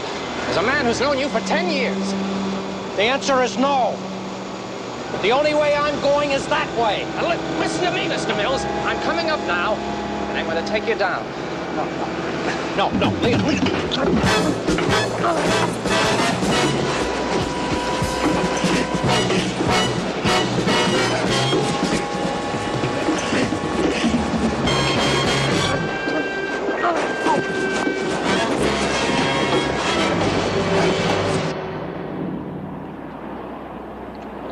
I have to eat it fast. It's dripping up my sleeve. Anyone who orders 3 scoops deserves that. That's your considered opinion? That's my opinion, yeah. What's the matter? It's the girl I told you about, the one I gave a lift to. She's pretty cute, but she doesn't have any trouble at all. You know what I'd like to do? I'd like to pick her up and take her right and dump her in her parents' lap. You really think that'd help? Come on, Bill, you're not a miracle worker. You're a cop. All you can do is warn them. If they don't listen, that's where your responsibility ends.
She's very nice, very warm, very worried. Is she honest? You dirty, rotten lies. Hey, so? What the man's saying is, you're busted, pal.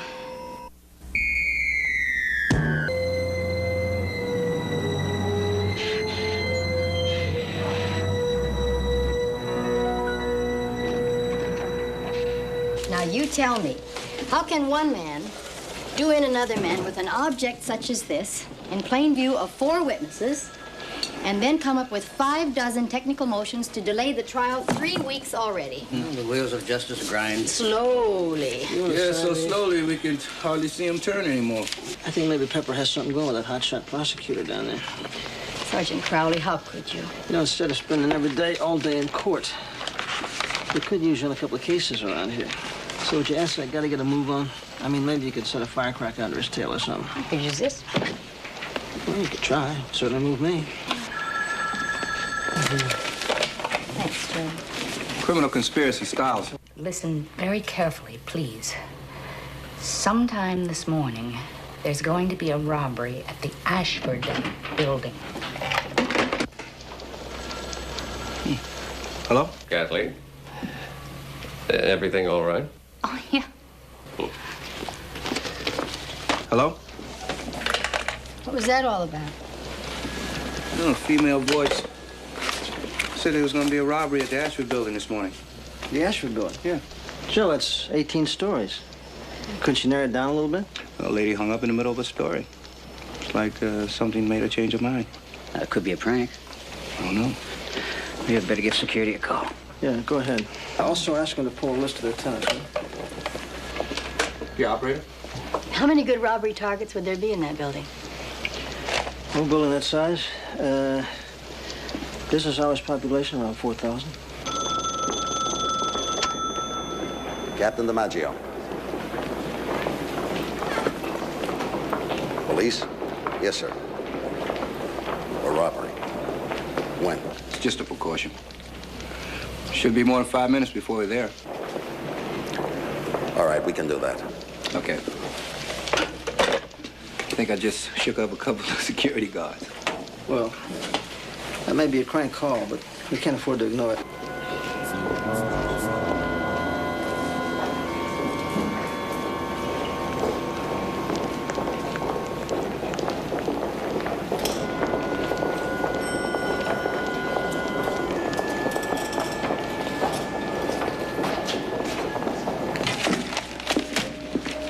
sorry I can't go with you guys. No. I don't like being in court. You know, if you don't get that murder weapon introduced pretty soon, people are gonna start thinking you're a candlestick maker instead of a cop.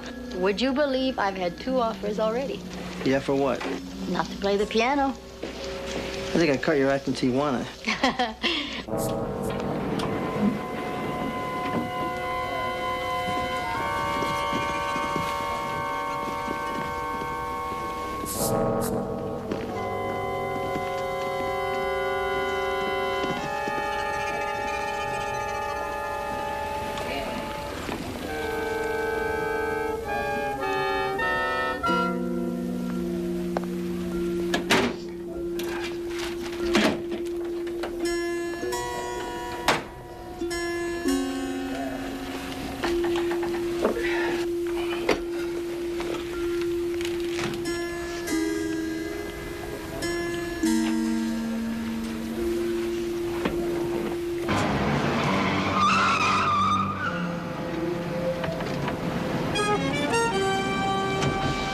What's that old expression about looking for a needle in a haystack?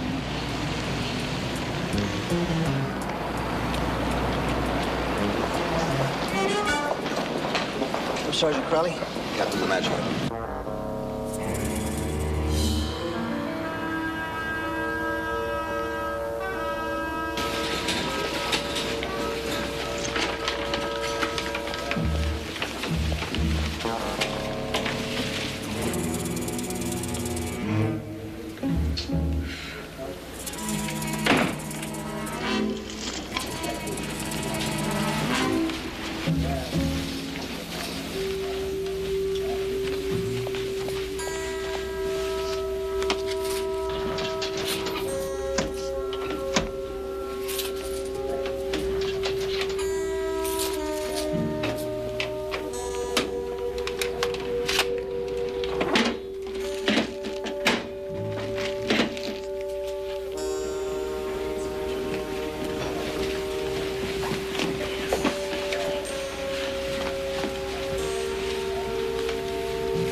We're all out of bear claws.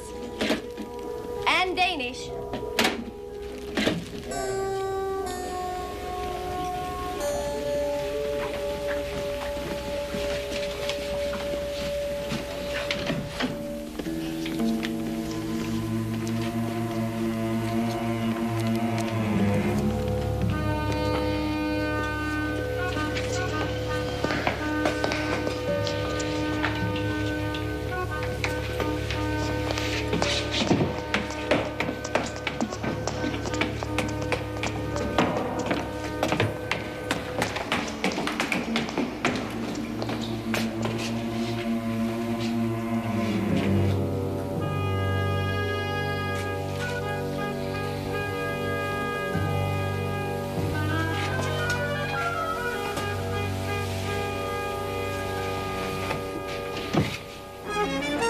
Companies, savings and loans, coin exchange, gold and silver exchange, antiques, securities.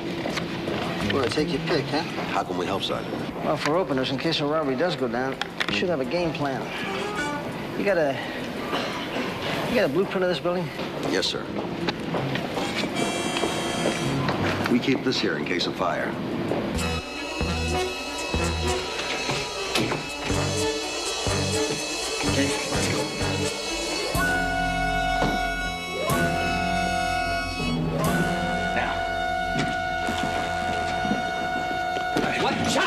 Security's guard, let's move. Oh, my God. Yeah. Now, wait a minute. You can't come in. Mister, if you want to keep ticking, you'll do what I say here.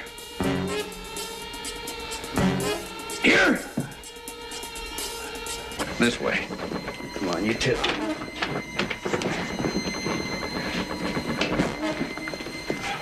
Look, if something did go down, is there any way to control those elevators so that anybody exiting this building would have to come through this lobby? It's real easy. I can stop the elevators in seconds. Yeah, but what about the stairs?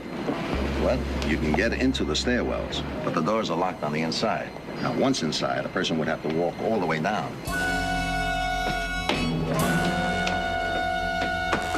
Come on, let's move it.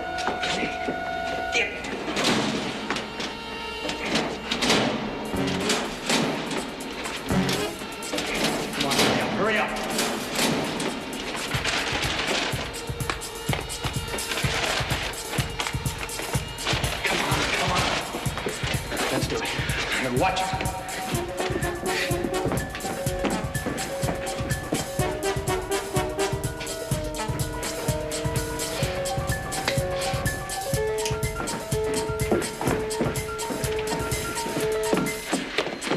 The telephone's cut. You want to call the cops, you'll have to go outside. You do that before 10 minutes go by. The man I got outside will blow you in half. Any question about that? Okay. Now you're acting real smart. Stay that way. Remember, 10 minutes. Oh my God! Mr. Saunders, they forgot the radio. Hello? Hello? This is the Securities Exchange in 1704. We have just been robbed.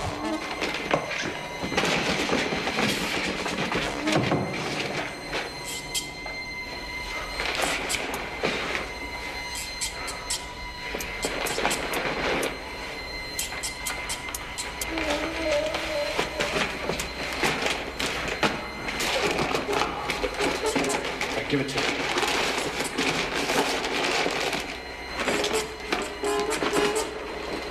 And the second one, the one who had the securities, was wearing khaki pants and one of those bulky knit sweaters. You know, the kind that button down the front? What color was that sweater? Off-white. No, wait a minute. It was sort of a pale yellow. Stand by. Okay, we got a plan. Let's put it to work. You and Joe cover the elevators. Mr. Saunders, you want to go over those descriptions again for me, please?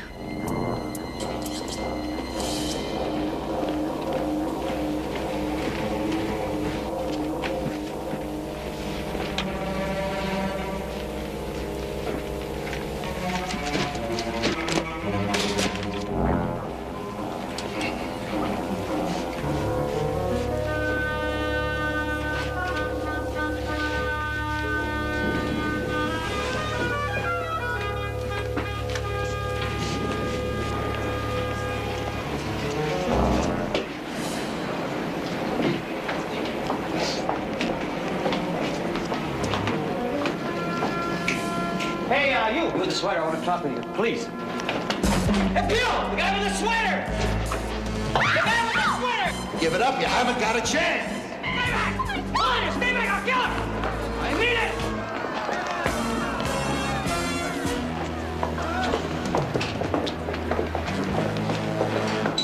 Stay back! Back on, I mean it! Get back! I'll kill him! Kill him! I'll kill her!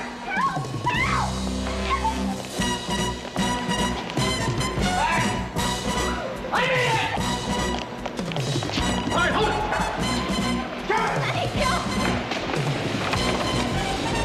Hold it! Hold it!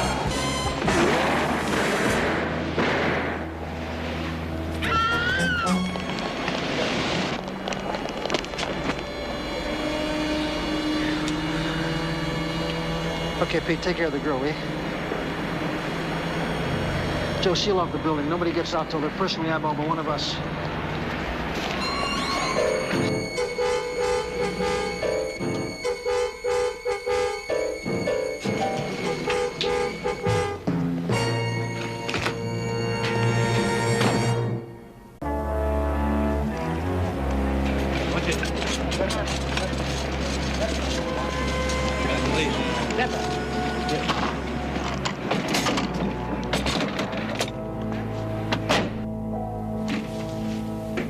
Hi, I'm Sergeant Crowley with the police department. I was talking on the radio with a man named Saunders. Oh, well, that's me, Adam Saunders. We don't need any more excitement today, that's for certain. I want to compliment you. You did a nice job of calling out those descriptions. Thank you, Sergeant, but I had a great deal of help from my secretary here, Kathleen. Well, we all did what we could. Was she hurt? No, not physically. It's just the sight of those guns. What happened downstairs? Well, so far, we've only got one of them. What about the securities? We think they're still in the building with the number 2 man. I see. Which one did you stop? The one in the sweater. I hope he gets life imprisonment. I'm afraid he bought more than that for himself, sir. He's dead. Oh. Look, I'd like to impress upon all of you the importance of not touching anything that the suspects might have handled till Leighton Prince can get here, okay? Now, I'd like to walk through the various stages of the robbery with you. Oh, surely. Well, you see, Kathleen and I were at this desk.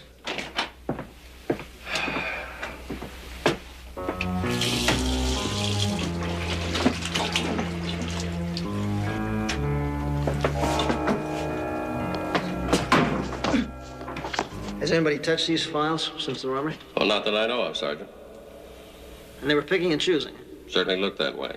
He located one drawer, opened it, and took out only those securities. Buckley Industries. He took 500 securities valued at $1,000 each. Were they registered? No. Just as good as cash.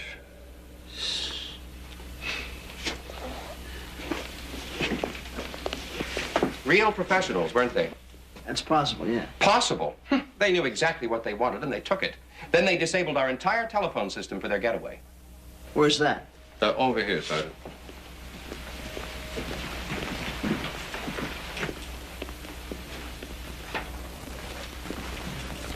Here it is.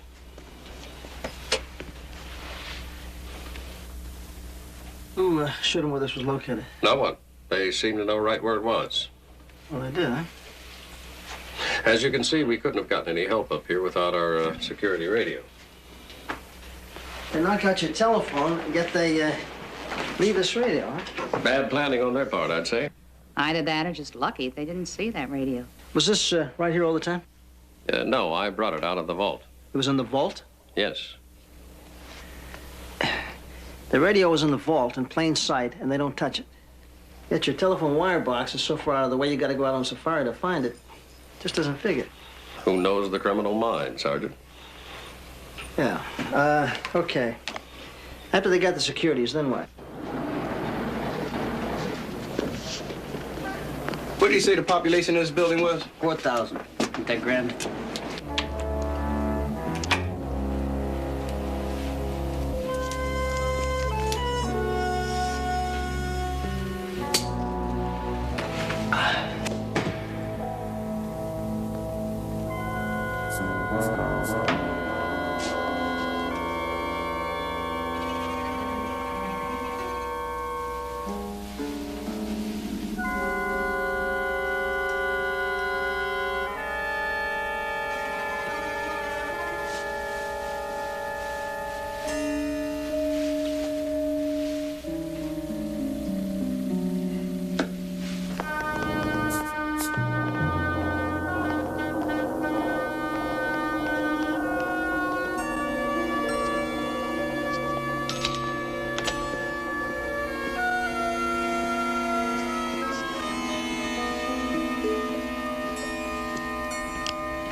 Thanks. I forgot my key. Oh, you're welcome, I'm sure.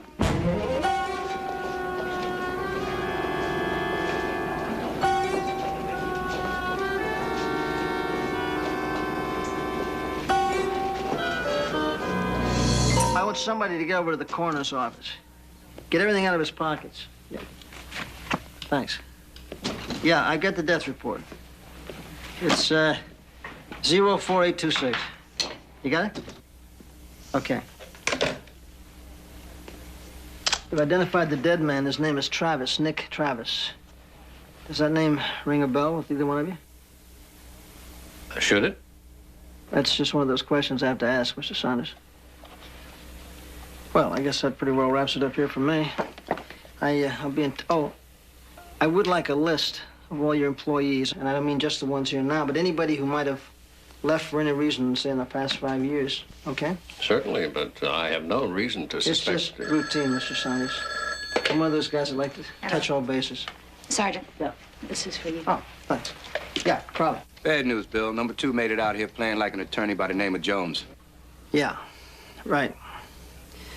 Okay, see what you can get out of this guy, Jones. Shake the place down good, will you? You know me. Always on the case.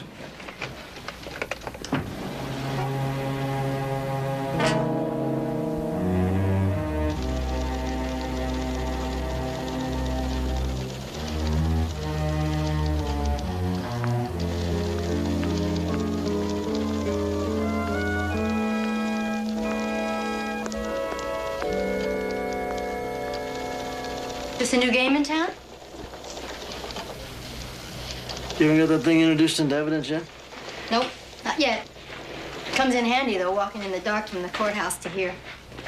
That the Ashford robbery thing? You got it. Well, Dick Tracy's been in heavy meditation here for about 2 hours now. They're not paying attention to the fact that it's 3 hours past the time my lovely wife puts dinner on the table for us. Well, you know, I also have a lovely lady that would appreciate me being there before dessert. Listen, why don't you two guys split? We'll get back to this tomorrow. You're on overtime now anyway. Thank you, Bill. Thank you, William. Good night. Anything I can do, just give a call. Night, Pete. It's really got you going in circles, huh? I don't know. There's just so much here that doesn't fit. Something's missing. I don't mean the $500,000 in securities in the suspect either. Mm-hmm. Bill? Uh-huh. Don't stay up too late, huh? You going? Yeah, I'm really bushed. Being in court does that to me. Okay, I'll see you tomorrow. Maybe we could melt this down and take a vacation on the silver. Yeah, maybe so. Tally-ho. Yeah, I'll see you tomorrow.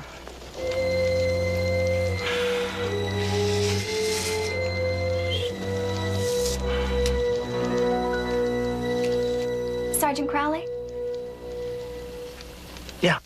I'm Savage. You what? Nina Savage. That's my name. I work R&I. Oh, I'm sorry. It's okay. You should hear some of the guys around here. When I was in high school, I used to get a lot of ribbing. But these policemen, you wouldn't believe the way they torture my last name. I believe it. What do you got there, Savage? The records you wanted, Ren. My supervisor had me bring them up. I don't get much chance to deliver stuff around here. That's too bad. Why's that? My supervisor. I guess she thinks I'll get pregnant or something. She says I flirt too much with the policeman. I see. Well, thanks very much. Sergeant, you married? Ecstatically.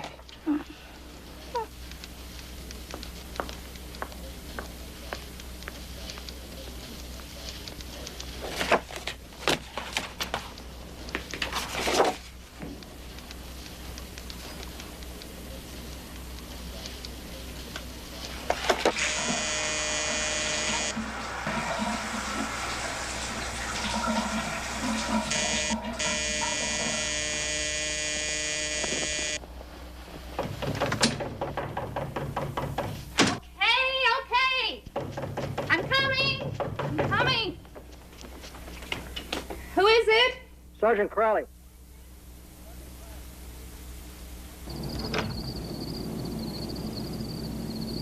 May I come in?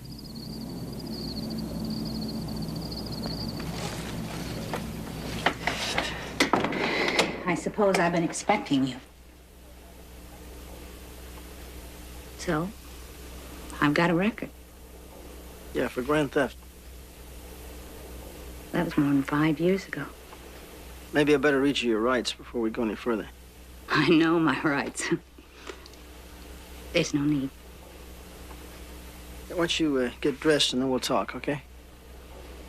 You don't happen to have a gun in the house, do you? No.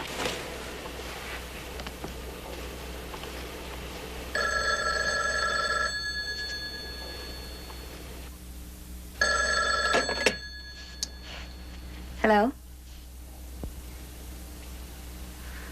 What? You stop that. Stop that! You should have caught them all. Don't you see what's gonna happen?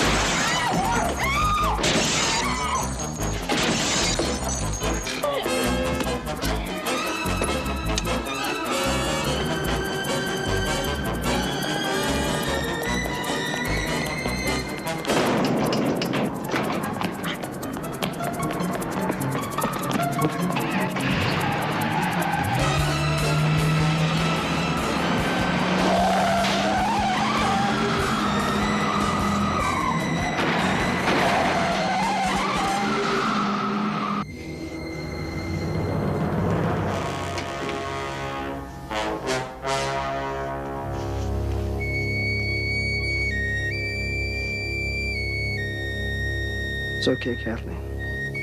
He's gone. Oh, my God.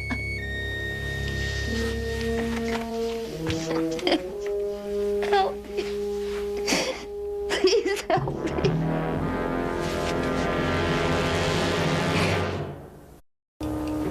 I'd been working there about 3 months. Just a couple of weeks ago, I was having lunch. I was really feeling good, you know, about the job and my life. I looked up, he's just hanging over me like a leech. That would have been this guy, right? Spiker.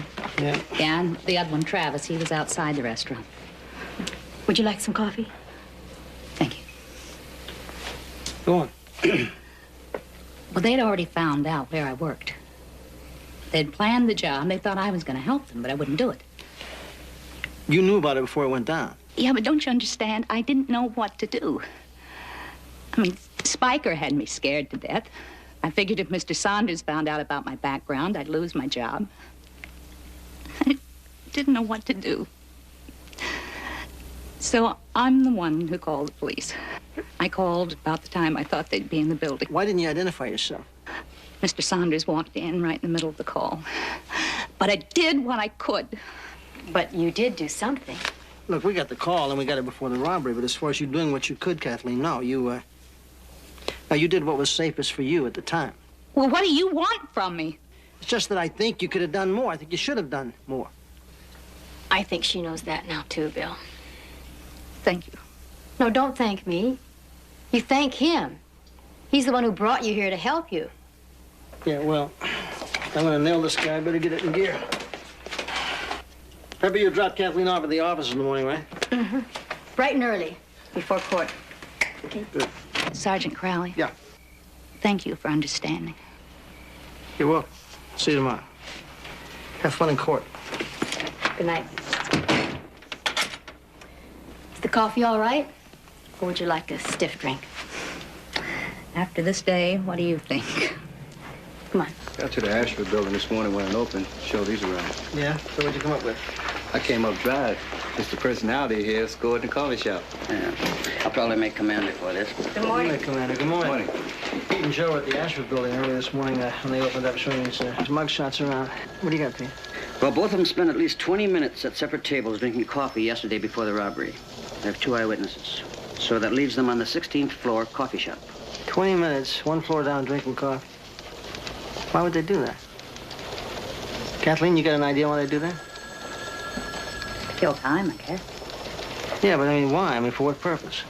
Listen, you all keep at it. I don't want to be late for you nowhere. And ciao. Yeah, see you. I feel so wanted. See you all later. Bye-bye. Thank you. So, what's next on the agenda? Surveillance, Pete. Put a team on Spiker's known hangouts, associates, you know, the works. Yes? No, I want you to relieve Grant and Myers. I got him staked out at the address from this rent receipt we found in Travis's. No, that's good. That'll give us a chance to catch up on a little boredom. Well, don't knock it over. Don't pay. Knock it. What about me? You know, I have to go to work, too. I'm not sure you'd be safe. He won't go back to the Ashford building, not with all that security.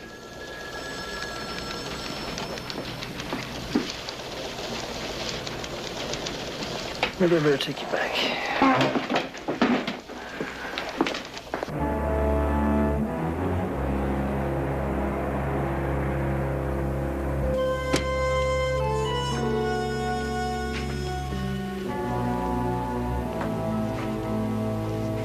All clear? Just making sure. Thank you for not telling the boss about... Let me tell you something. It's nobody's business about your record. And it's certainly not my business to broadcast it. You're a very nice man. I'm terrific. Well, anyway, thank you. For what? For caring. Oh, Mr. Saunders. Sergeant Crowley, anything new? As a matter of fact, there is. We have a suspect to look for. That's progress. I spent the day yesterday explaining to my board about that $500,000 loss. This will at least take the edge off for today. I tell you, if we have any luck at all, we should have something for you in a few days. I certainly hope so. Well, I gotta get back to it. See you. See you. Thanks for the lift, Sergeant. Anytime. He was serious. There are some good prospects. He is an incredible detective. Somehow he's already gotten a line on the other man. All he's got to do is track him down. Good. Excellent. I saw the way you were looking at the good sergeant. Would there be an attraction there? Oh, I'm attracted to a lot of things, especially executive types. Now, listen, I have a meeting with the old man now, but perhaps we could have lunch a little later. Sure.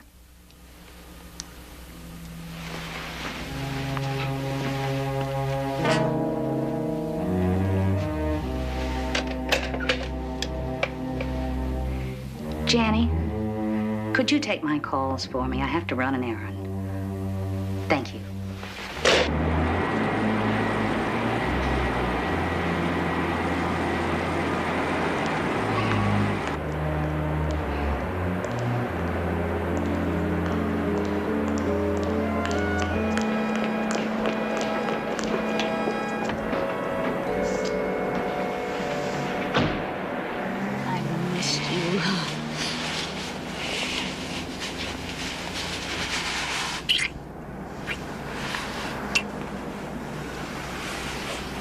You came a little too close with those bullets last night.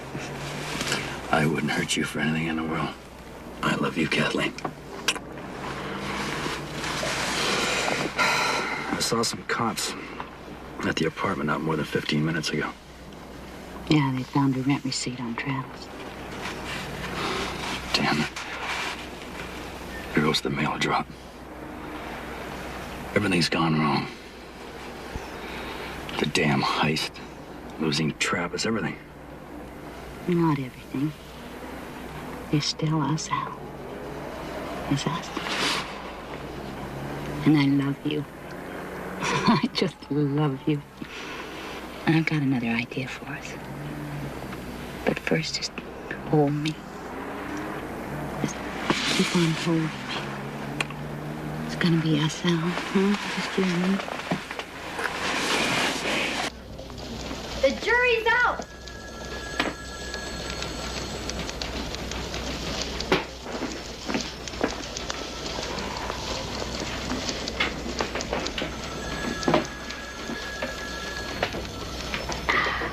Magic fingers. You sure know how to make a guy feel good.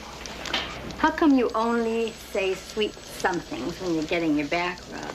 That's not true. I say sweet somethings to you always. Mostly when you're getting a back rub. Well, I've had this strange affinity for this kind of a back rub ever since I worked Vice. No, don't stop. Hit me again, but don't stop. This case really is intense. All full of knots back here. So many whys, Pepper. Why? Why? Why did they use the staircase? Why did they knock out the telephone and not the radio? Why did they drink coffee for 20 minutes? Why did they take only a selected series of securities? Why? Sometimes criminals don't have explanations for what they do. Push aside some of the whys. Concentrate on something else. Last night you spent with Kathleen. Mm-hmm. Right. What about her? I mean, what's she, what kind of a person is she? Well, she's very nice, very warm, very worried. Mm-hmm. Is she honest? I don't know. I'd like to say yes. But you have too many whys. I'll tell you something. I'd like to trust her, too, but somehow I can't. Criminal conspiracy, Crowley. Yeah. About what? Okay, I'll be there right after lunch. Thanks. That was Adam Saunders. He wants to see me.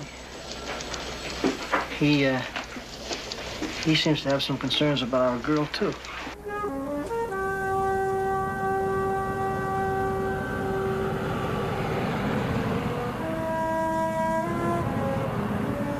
Don't you get tired of those things? Beats the hell out of thinking. Besides, where am I going to get my protein? You get protein from fish.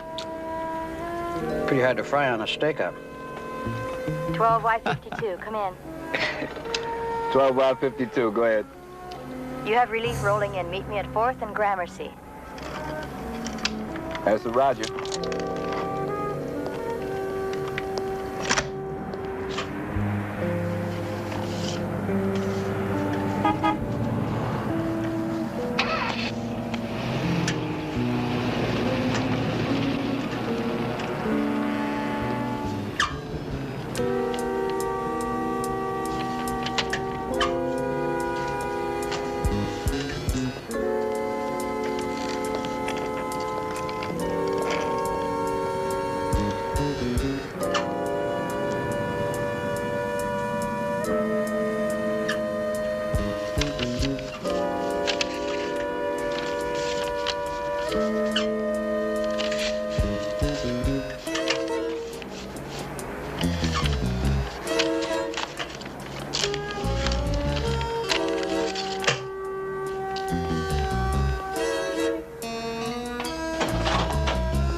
Yes.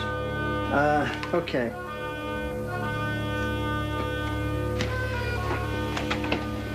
You two look like you conspired to do something devilish. What is it? What's this? This is the paper I dug out of the stairwell door. I had it analyzed and identified for the crime lab. It matches your office stationery. You jammed that door lock, Kathleen. You didn't refuse to help him? Let's see, what else? Oh, yeah, the telephone connector box. You told him right where that was, too, didn't you? All right, yes. Yes, I fixed the door. And I did everything that they told me to do. Is that what you want to hear? I want to hear the truth. Neither one of us have heard much of that. I'm sorry I lied to you, Mr. Saunders. I did tell you the truth about trying to stop the robbery. I did everything I could possibly do. Keep going. They made me fix the door. And then they wanted to know the layout of the office. They wanted to know where the wire box was for the phone. I told them that. I did it because I wanted to keep my job. Spiker threatened to tell Mr. Saunders about my background. You should have told us in the beginning, Kathleen. Oh, really? Then I would have had no job, nothing. Sergeant, really, I wasn't a part of it. I mean, I didn't tell him about the radio because I knew there'd be one more way to stop him. What do you mean, one more way? I telephoned you before the robbery. Don't you remember? I warned you. I mean, I was afraid. It wasn't just because of my job. I mean, those bullets last night, they were very real. You should have been totally honest from the start, Kathleen. I'm sorry. You'll receive a week's severance pay. And that's it.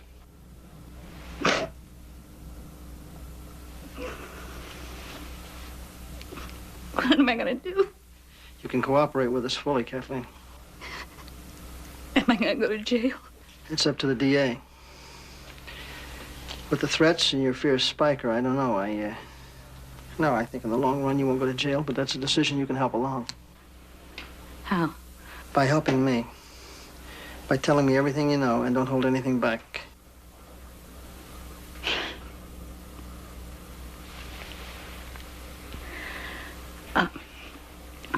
Spiker said that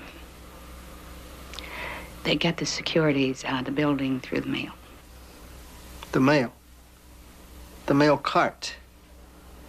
That's what they were doing one floor down at the coffee shop. And then that package that they were in, that was deliberately short on postage, so they would go to the post office then and pick that up.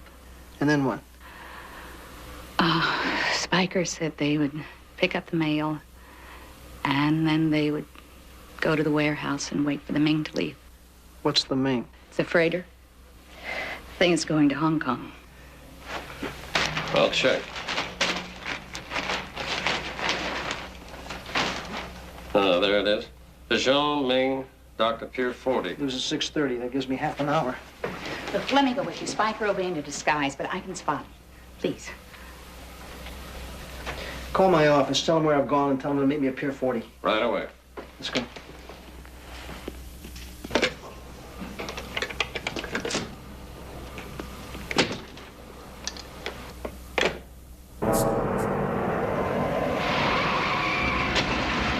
Police Department, Pier 40.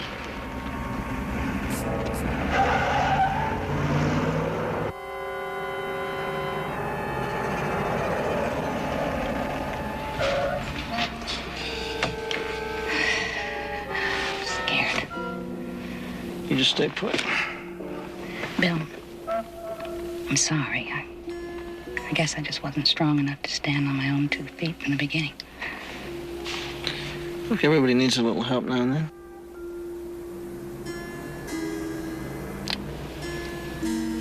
You be very careful, my friend.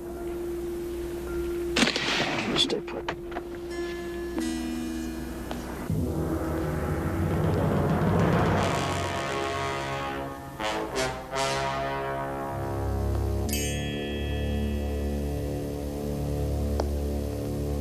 Spiker? Spiker, where are you?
I think it's Spiker. I'd like you to come and take a look.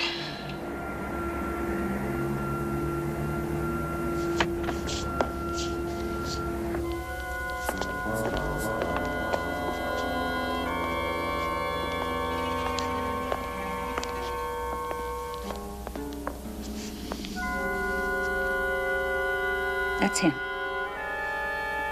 tried to kill you, didn't he? I found the package he mailed.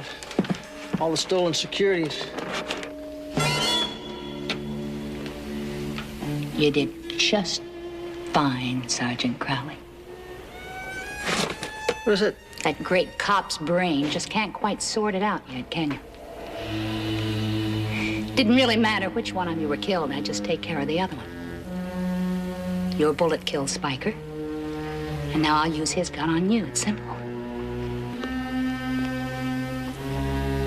Don't get your hopes up. There won't be any help coming. That call was never made, Sergeant. Tell me, is it all beginning to sink in?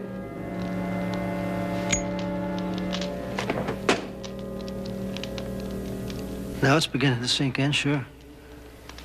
Let me guess. The real securities were gone. They were stolen before the robbery ever took place, right? That's very good. You're just a little late figuring it out. So you got Travis and Spiker to stage what they thought was a real robbery. And then you set them up to get caught in the building, only that didn't work because Spiker got out. And there would have been real trouble if he'd found out that... Well, if he tried to spend any of those phony securities there, huh? Well, we have that problem anymore. I mean, with the crook and the cop who caught them both dead. And you're both free to spend the $500,000? It was nice knowing you, Sergeant. Just for curiosity, I mean, what'd you do with the real securities? Hidden in a safe in my home. Clever? That's great. That's where I'll pick them up when I put together a search warrant. Because you're both under arrest. Why, I got the bullets here in my pocket. Is that right, Spiker? You dirty, rotten lies. Easy, Hold it. Hey, sober. Take it easy. What the man's saying is you're busted, pal. Right, Crowley? That's right, Anderson. Congratulations, Sergeant. Now I'll read you those rights. What locked it up for you, Bill? What locked it up for me? Oh, I think logic, deduction, a certain Oriental inscrutability that I picked up watching a lot of Charlie Chan movies on the Late Show. Not to mention a modicum of my own personal genius. Aside from your brilliance, what really did it? It was simple. Once that kid led us to Spiker, and we all discovered that those securities were phonies, Spiker came apart at the seams. I mean, he just couldn't wait to roll over and play dead. Charlie Chan would be proud of you. Hi, fellas. Goodies. Hey. So, I guess booked and packed up for the duration. What about the bail? Well, the commissioner thought that it should at least equal the securities theft. $500,000. Terrific. Yeah, well, we thought you might like that. You know what else would be terrific? I do. Listen, why don't you guys take off for the night? Good idea, Bill. Why, thank you, William. Come on, Johnny. You and me again, Joe. Night, fellas.